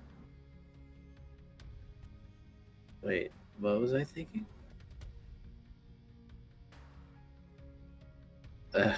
Hold on.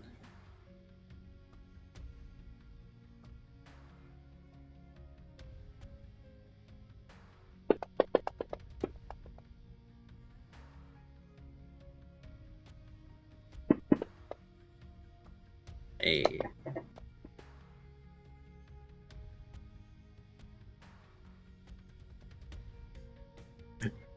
As Kazu is putting his recollection in order. Okay. We haven't seen each other for a while, so I thought she'd like not push it too far. Though I guess she had a lot of time to make up for, maybe. Is that why she did what she did?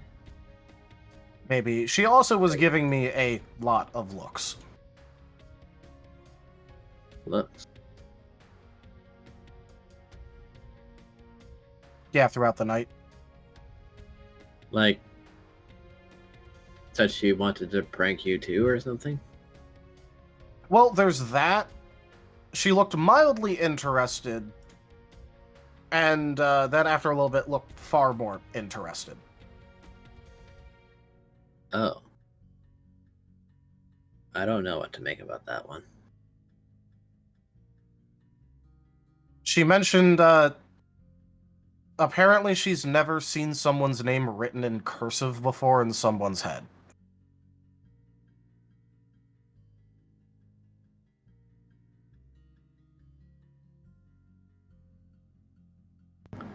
Kaza is not connecting those dots right now. Vane will recognize that and then probably just sigh a little bit and go, Kaza, I think she got far more interested because she read your mind and found out we were dating. Oh! Okay, that makes sense. Yeah, probably. Oh, she's gonna tease me a lot about this. But I can tease her back. Because I got a partner before she did.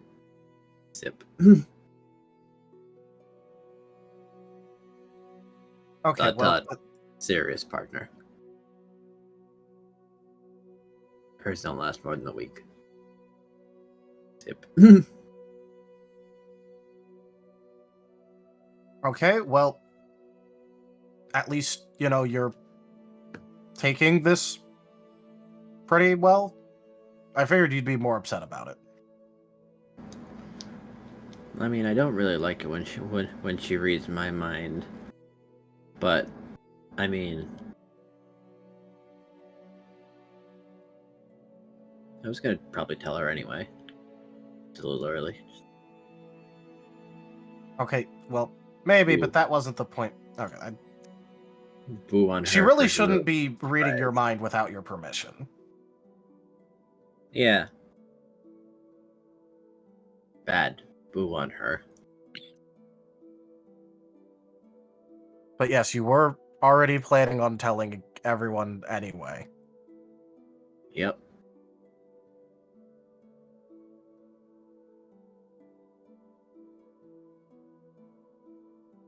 I think my mom might know, but maybe just because Saga figured it out. Mom is pretty good at reading Saga. Well, there's Or she also read- that, and she's a seer, so That. Right. to be fair, she probably knew before either of us did.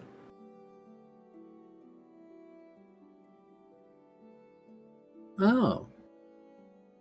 Probably.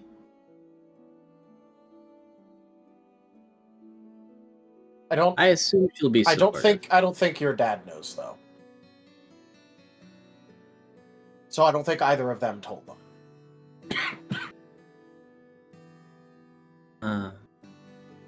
Because I'm suspecting the moment someone actually tells CL and he realizes, he is going to be accosting me immediately.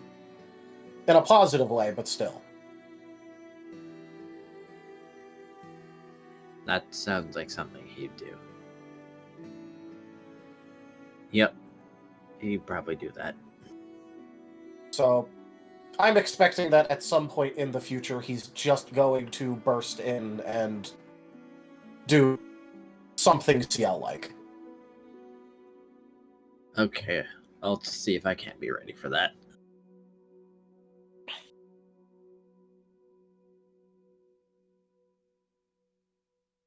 I don't know what I'm gonna do, but I'll be ready.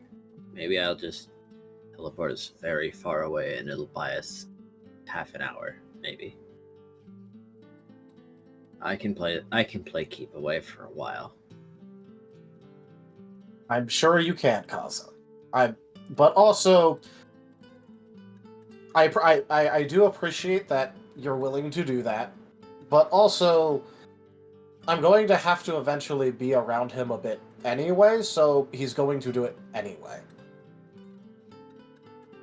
Oh, okay. Unless you're planning on explicitly trying to keep me away from your family. No. No. It's just that maybe not when he's too excited. He does. He's not thinking.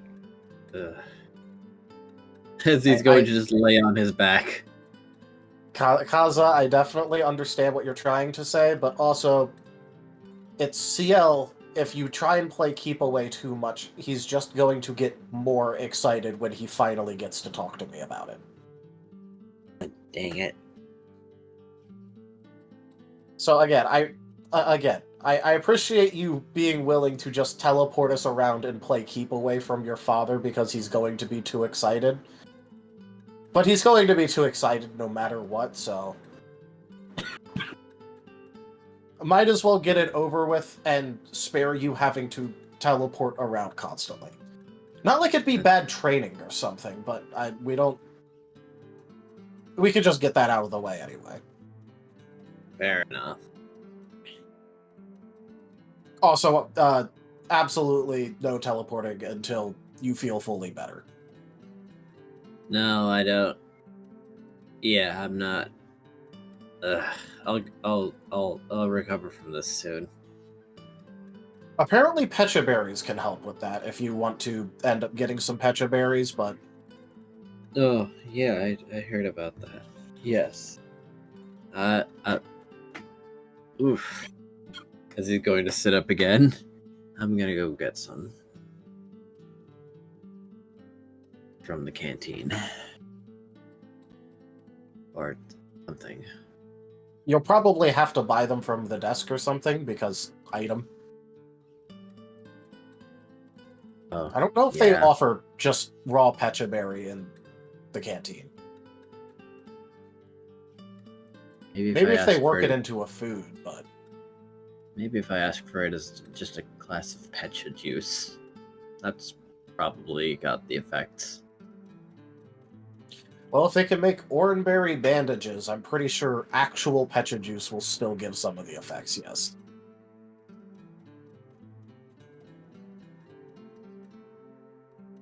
It's time for breakfast anyway, so... Now it's... Is everyone else already out? He will notice that they are the only ones in the room. Yes, they are already out. I stayed up late to talk to Kalti because I gave him a time limit, so I just assumed that he'd show up at the extreme end of the time limit. He actually showed up an hour before the time limit ended, and I was expecting a half an hour, so...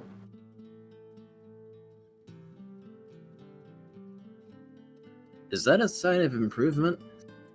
Well, he also admitted that he wanted to have as much clearance as possible in case I got mad, which means he was also putting it off until he thought that I might start getting mad.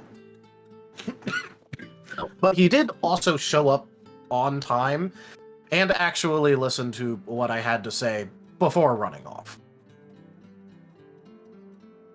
I had a good thing and a bad thing to say, and I gave him the option of which one to hear first, and he chose the bad thing. Oh dear.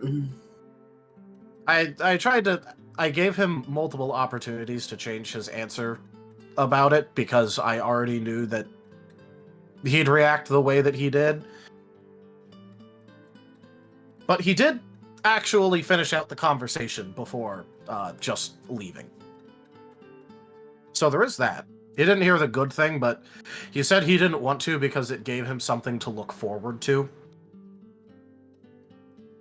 It's an outlook. It is definitely a way of looking at it, yes. But let's go ahead and get you some breakfast and pecha berry juice, and if it's too loud in there, we could always just take the food elsewhere. He'll nod. Are my folks still here? I'm not sure. We could ask. Yeah. I can ask the front desk. Okay.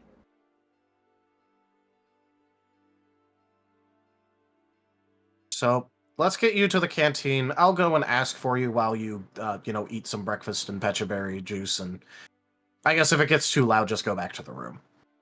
So that way I know where you go in case the headache starts getting worse while I'm talking to the front desk. He'll nod as the two go to the canteen. And it is noisy and bustling, but there is probably also a familiar figure in Scruff.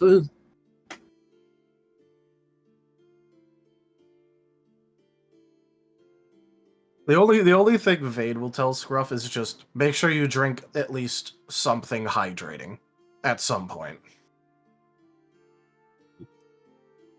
Scruff looking absolutely fine, head tilt and confusion. But okay. I had some fruit juice. Technically. Juice. I'll say that's close enough. Because juices are pretty hydrating. It's mostly water. I mean, I had to chew all the way through the fruit to get to the juice, but I had juice.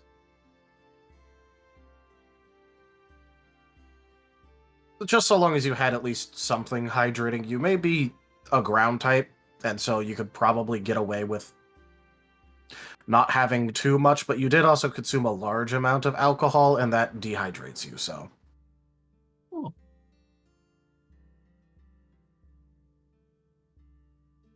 You did really? Yes. That's good to know. Which is why I'm saying for you to drink at least something hydrating, which it sounds like you have, but, I figure that being a ground type helps with not requiring as much hydration.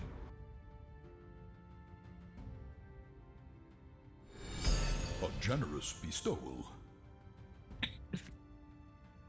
Raharu95 tipped $15. Thank you so much, Raharu. That tip is very much appreciated. That is the third tier of the tip goal completed. On to the last. Yep. Vane will look at Scruff and go, out of curiosity, have you seen any of the Kitpatyas this morning?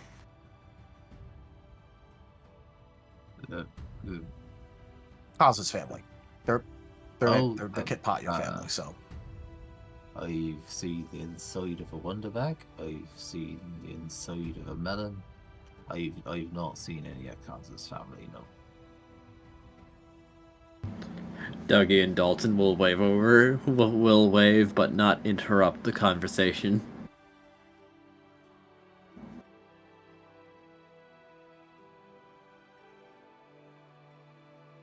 Well, in that case, Kaza has a hangover and is going to be attempting to take care of that with some pechaberry juice and breakfast. Just try and keep a little bit of an eye on him if you can. I'm going to be asking the front desk something Kaza wanted to know.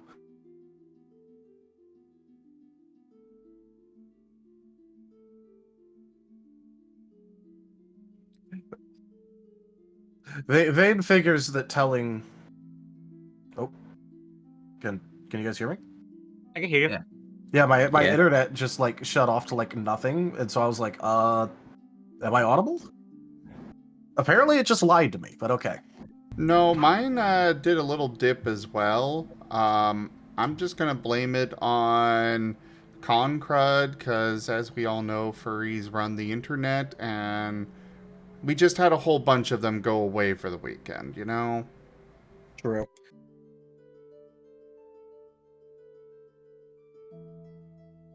But yeah, no, Vane figures that it's a pretty safe bet telling Scruff to keep an eye on Kaza about it because, you know, hangover and team medic.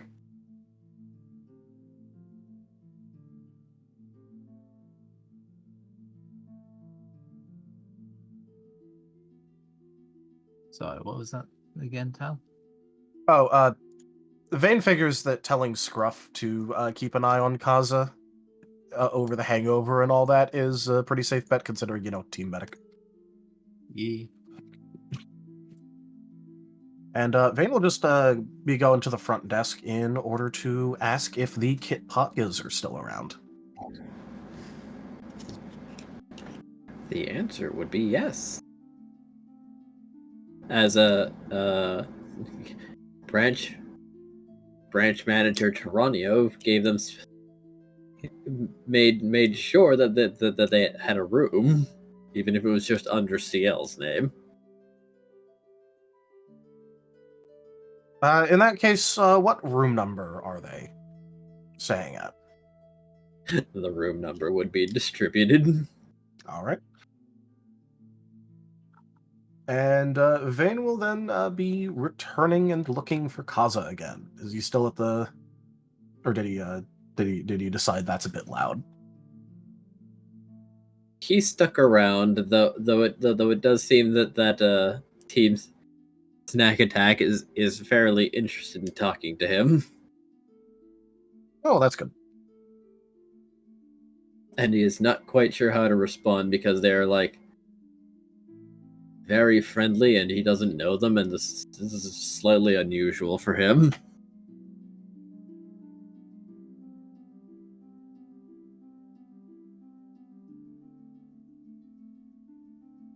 And that they seem to be being nice with no actual point. Like, it doesn't seem like they're going to be like asking him a favor. No, they're just like asking him questions, and they saw him at the party, etc.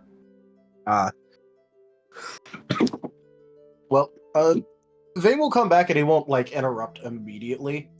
But after a bit, he will go. Yeah, Kaza, your family is still here. They apparently the branch manager decided to take out a room in your dad's name for them, so they're still around.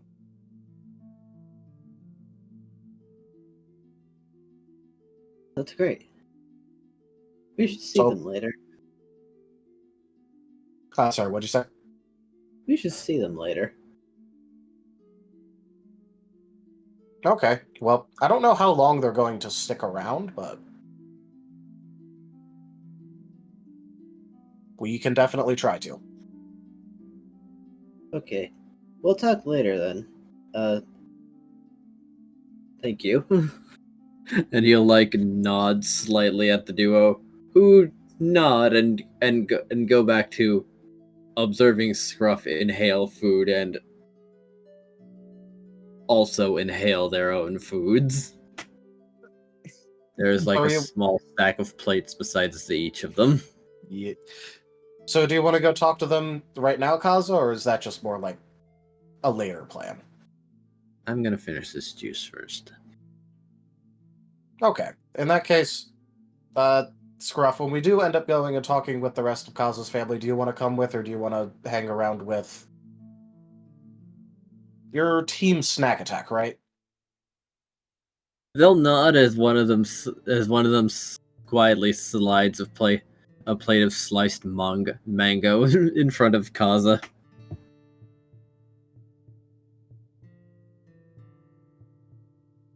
Yep, that's me. Well, I'm Dougie. This is Dalton. Howdy.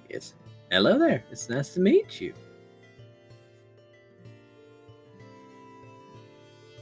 Good to meet you too. What can we do for you?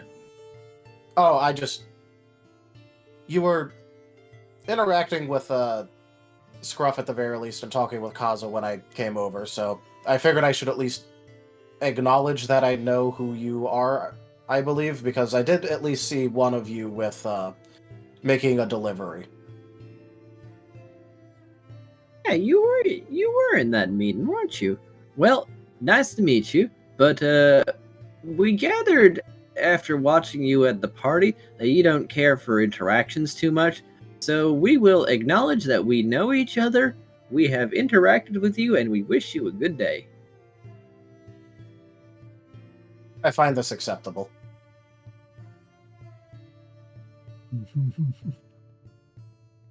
Make sure you eat.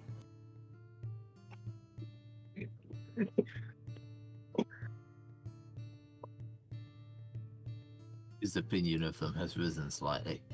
It has. Like, they have displayed observation skills. They have figured out from seeing me interact with people that I really don't want to, mostly. This is good.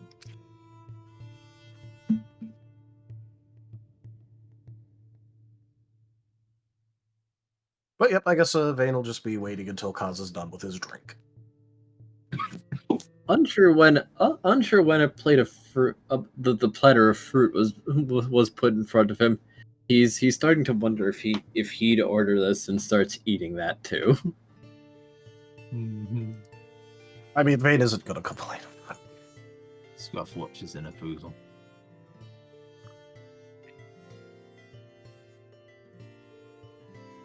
And he doesn't even peach try juice and steal any of mango Kaza's later.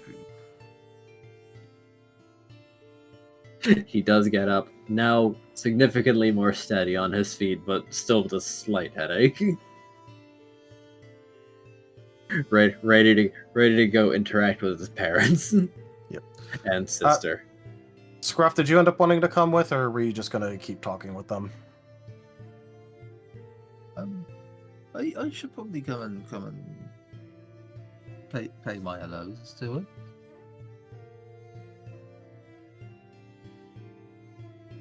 All right. Have you seen where Paz or Chomper got off to? I remember Chomper got his back broken in the... Was it the forging area? Well, not broken, but squeezed to near.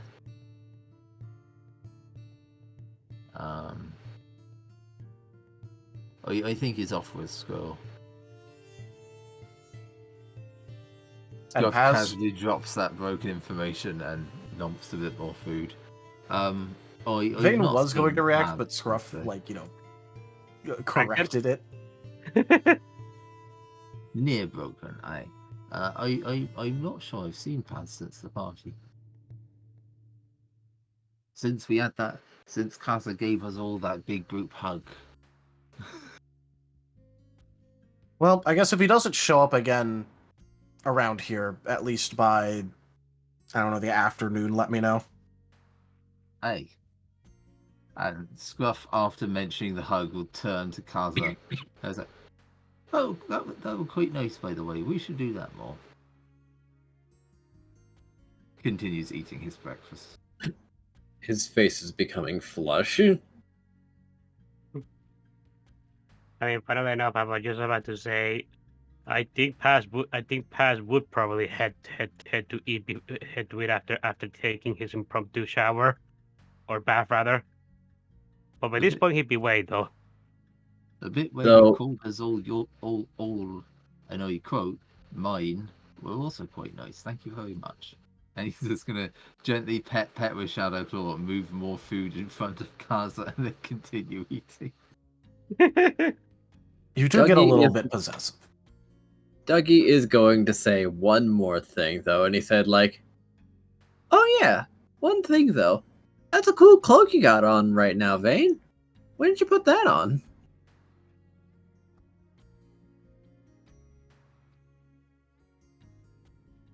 Beta's just gonna check it. Is his shadow doing a weird thing? His shadow is doing a weird thing as his shadow has risen and is turned into garments.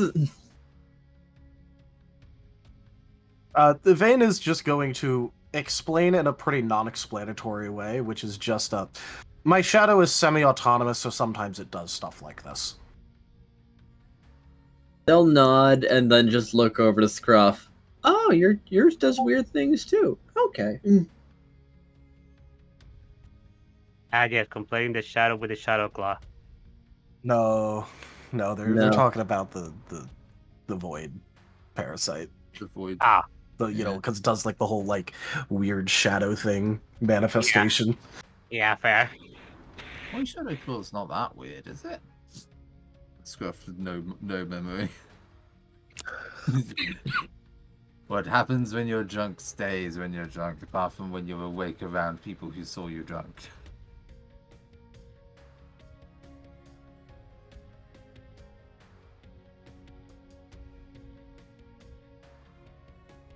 Yeah, no, Scruff will just curiously go, my Shadow Claw's not that weird.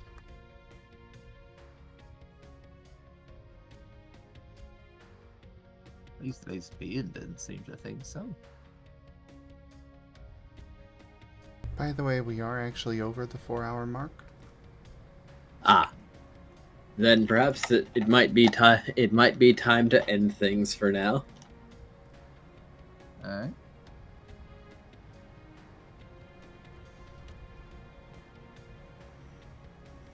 All right. Well, on that note, thank you everybody for joining us today for Lost in Chaos Scar. Check out our website, zgfgaming.com. We've got links for our Discord, Telegram, Mastodon, Blue Sky, Patreon, and more. They're on the website as well as down in the description below through our link tree. Thank you to my patrons, tippers, and subscribers. It is your support that keeps this channel alive and going. I cannot do this without your guys' help and your support, so thank you. Consider becoming a patron over at patreon.com/zgfgaming. It's one of the best ways to support the channel, though you can also do so by grabbing some merch over at zgfgaming.store or commissioning one of the artists that I manage for. But for now, thank you so much for joining. Don't forget to subscribe to our YouTube, and I bid you all the most fondest adieu. Bye bye. Bye, everyone. Bye-bye. Goodbye.